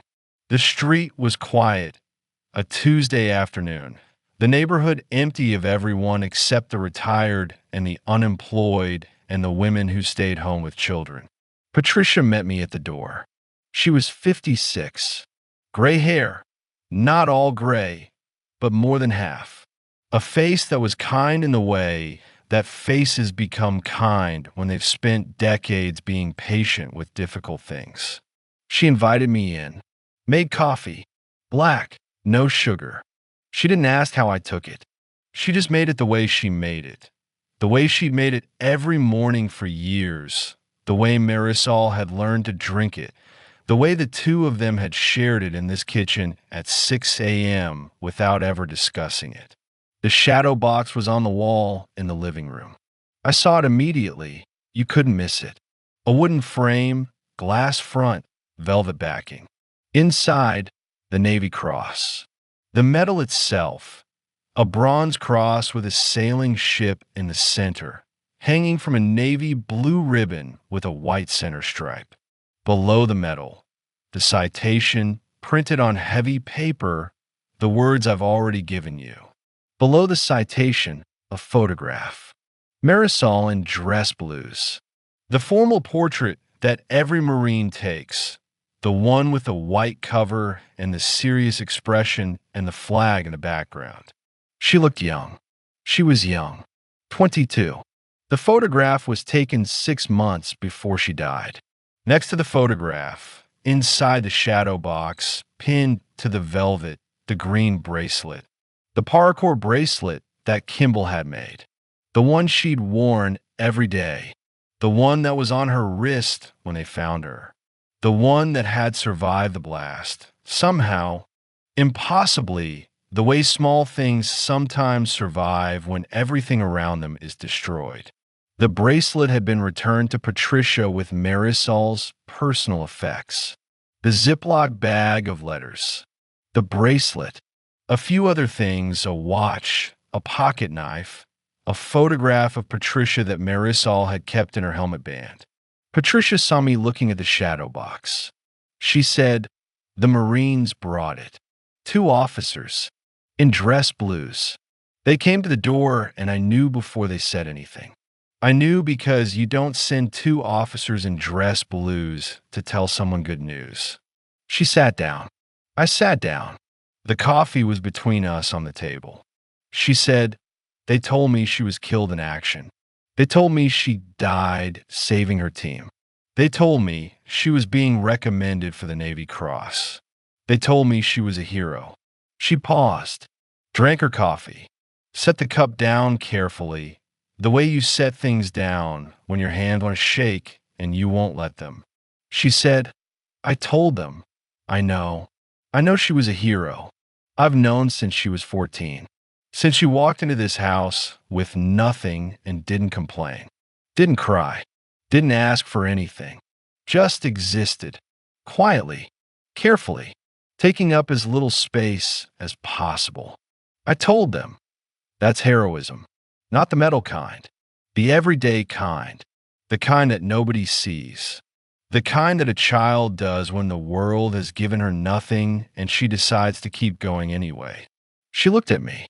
Her eyes were dry, not because she wasn't grieving, because she'd been grieving for 4 months and the tears were used up, because grief, after a certain point, becomes dry, becomes a fact, becomes the weather of your life, always there, always present, not dramatic anymore, just constant. She said, "You want to know who she was?" I said, "Yes." She said, "She was mine. That's who she was. Not my daughter. She never let me call her that. Not my child. She was too old for that when she came to me, too damaged, too careful. But mine. The way a person is yours when you choose them, and they choose you back. Slowly, over years, without ever saying it out loud." She said, "She chose me." That's the thing people don't understand about foster children. Everyone thinks the parent chooses the child, but it's the other way around. The child chooses whether to stay, whether to trust, whether to let you in. Marisol chose me. Not on the first day, not on the first month, maybe not even in the first year, but she chose me. She stayed. She let me make her coffee. She let me call her soul. She let me sign the paper that sent her to the Marines. She let me write her letters every week for 4 years. She let me be her family. She paused, looked at the shadow box, at the medal, at the bracelet, at the photograph of a 22-year-old woman in dress blues who would never drink coffee in this kitchen again. She said, "And now she's gone, and I'm still here, making coffee, writing letters to nobody, living in this house that she lived in for 4 years, and that still has her room. I haven't changed it, haven't touched it. The bed is made. The closet has her clothes from high school. The desk has her homework, old homework from junior year, a paper about the Civil War that she got a B+ on. It's all still there. Because if I change it, if I pack it up, if I make it a guest room, if I let it become something else, then she was never here. And she was here. She was here, and she was mine, and I need the room to prove it." I didn't say anything. There was nothing to say, nothing that would help, nothing that would make the room less empty or the coffee less solitary or the shadow box less permanent. She said, "Tell me something. Tell me something about her that I don't know. Something from over there. Something that tells me she was, I don't know, happy, or at least not unhappy, that she had people, that she wasn't alone." I told her about Kimball, about the bracelet, about the way he left it on her cot without asking, and she put it on without commenting, and they never discussed it, and it meant everything. I told her about the squad calling her soul, about the way she let them, about the way that name, her name, Patricia's name for her, became the name that 13 Marines used, and that meant, "You're ours. You belong here." I told her about the girl in Duragi, the raised hand, The 5 seconds. The hope. Patricia listened. Didn't interrupt. Didn't cry. Just listened. When I finished, she said, "The bracelet. It's in the shadow box. Did you see it?" I said I saw it. She said, "A boy made that for her. A boy on a mountain. And she wore it every day. And it survived." She paused. That's the thing about her. The things she touched, they survived. The people she was near, they survived. She was like a shield, a wall, the thing that stands between the danger and the people behind it. That's what she was. Her whole life, since she was 4 years old and learned that nobody was going to protect her, she became the person who protects. Not herself, everyone else. She said, "Is that what the Marines taught her? Or is that what she already was?" I said, "I think it's what she already was. I think the Marines just gave her a place to do it." She nodded, slowly. The nod of a woman who already knew the answer and who needed to hear someone else say it. She said, "Good. That's good. That means it was real. That means it wasn't manufactured. Wasn't the uniform or the training or the whatever they do to make people fight. It was her. It was always her." She stood, went to the kitchen, came back with more coffee, sat down, said, "What happens now? With the story, with whatever you're writing?" I said, "I write it. I try to get it right. I try to make people understand who she was. Not just what she did, who she was." She said, "Can you do that? Can you put a person on paper? A whole person?" I said, "No, not a whole person, but enough. Enough that someone who reads it will know her name, will know she existed, will know that a girl from the foster system in San Diego became a Marine and went to a mountain in Afghanistan and saved people. Lots of people. And that she had a family, not the kind she was born into, but the kind she chose. And that the family is still here, still making coffee, still remembering." Patricia looked at me for a long time. Then she said, "Okay, write it, but get one thing right. One thing that matters more than the medal or the battles or any of it." I said, "What?" She said, "She was loved." Write that. She was loved and she knew it. Maybe she didn't say it. Maybe she didn't show it. Maybe she kept her distance and called me Patricia and only said Tia when she thought I wasn't paying attention. But she knew. She knew I loved her. And she loved me back. In her way. In her quiet, careful, taking up as little space as possible way. She loved me back. She said, the letters. 37 letters I wrote her. She kept everyone in a plastic bag, in her pack. She carried them. Every patrol. Every day. She carried my words with her everywhere she went. That's love. That's the only proof I need. She carried me with her. And I carry her with me. And that's the whole thing. That's the whole story. Everything else is details.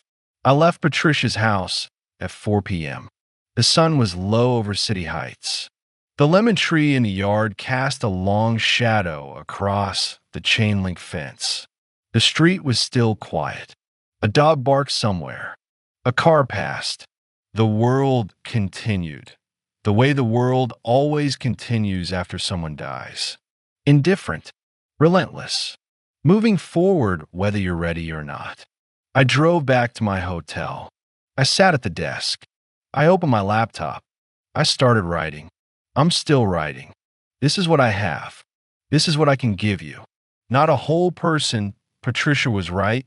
You can't put a whole person on paper. But enough. Enough that her name exists here. Enough that what she did is recorded. Enough that the gap in the sandbags, 3 inches wide, and the coffee, black, no sugar, and the word Tia, spoken rarely, never acknowledged, and the green bracelet, olive drab, paracord, made by a boy from Kansas. Enough that these things are not lost. Corporal Marisol Aquino. Sol. Mos 0311. rifleman, fire team leader, foster child, niece, Marine, 22 years old, 7 foster homes, 1 home, 1 woman who loved her, 13 Marines who called her soul, 4 rounds in a magazine, and 30 seconds of warning that saved 14 lives. A calculation and a draw that she carried for 1 day before she didn't have to carry it anymore. 3 rounds through a windshield, 15 meters between a bomb and her team. She was loved. She knew it. She carried the proof in a Ziploc bag in her pack. That's the whole story. Everything else is details.